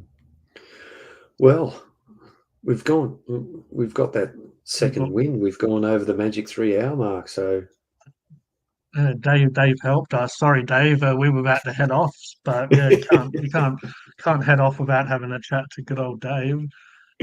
Quite a few Irish pubs here. They have a couple of like English sort of ones. You know, like the UK or the English pubs have the really weird names, like the Fox and the Hound, or you know, they have very, you know, a lot of them are quite daylight saving sucks. Oh yeah, mm. because I think it's still like afternoon where he is. Probably just having his lunch. Wonder what the time is over there. His What's lunch he, a in Australia. sandgroper, is he? Is he a sandgroper? Western Australian. He is. Oh, it's 8:06. So what? 2 hours behind? Yeah, Almost G banger. So yeah, just it's after 8. obviously yeah, yeah, probably just finishing up dinner. You know, had dinner probably a little bit ago and just relaxing and just after 8. Yeah, two Mm. hours behind. 2.5 behind. Yeah, Yeah, pretty crazy. So yeah, it's like when I'm starting, it'd be like what about 5, give or take there. yeah, And yeah. probably just knocking off work or whatever, and I'm starting my stream. Yeah. All right. Well, I appreciate you jumping on, Dave. I hope you're well, and yeah, it was great to have a bit of a chat to you. And even though I don't understand really what the hell you were saying at the beginning for a little bit there, and ich bin in Berliner. It's a kind of cool language though, for sure. Yeah. Yeah. Thanks Cheers for for the. joining me, Mark, Oh, for that's all right, the G. history or Thanks, the Dave, language for lesson. the. Yeah, for the language lesson. That was good. Yeah. So it's been fun, actually. It's been really good. Yeah, we've covered all sorts tonight, from cleaning up your hobby space to talking about beer and pretzels. Everything a stream with a couple of blokes should be talking about. But yeah, Maybe. take care, Dave, and everyone else in the chat. What was you going to say there, Mark?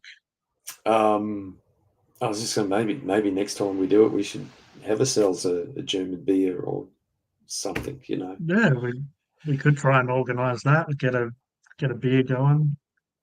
Have a bit of Even a beer. Becky's. Maybe Becky's still here. Maybe we'll get a German beer and we'll try and talk German. We'll bring up like a share screen and we'll try and learn a bit of German. Uh, but yeah, I'll Yeah, let Mark head off as thanks, well. mate. He's probably a bit knackered. Yeah, yeah. I was just going to say, there's plenty of websites out there that'll help you learn. You can even download Hmm. some of these, and I think they use AI to help you learn and get the pronunciation properly. So. I need that with English.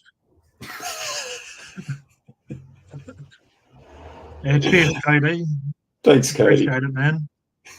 Yeah. Yeah, we could try and do a couple of little fun streams in the future. Try and come up with a couple of ideas of what we could do. A Mm. beer and talk German. See how long we can talk it for. Well, we'll head off now, guys. We'll let Mark get his sleep, his slumber on, and looks like Dave's came through with. We'll have to click on that in a bit. A Oh, 5 litre fine. keg. Oh, he, he bloody wants me to get off my face. Then I'll be speaking gibberish, not German. Probably won't even be able to speak any language. I'll take a look at that. But all right, I'll love you and leave you all, and we'll head off, and I'll be back in later in the week. But yeah, appreciate you jumping on and joining us tonight, Mark. No worries, G. All right, take care, everyone, and I'll speak to you soon. Good night, Australia.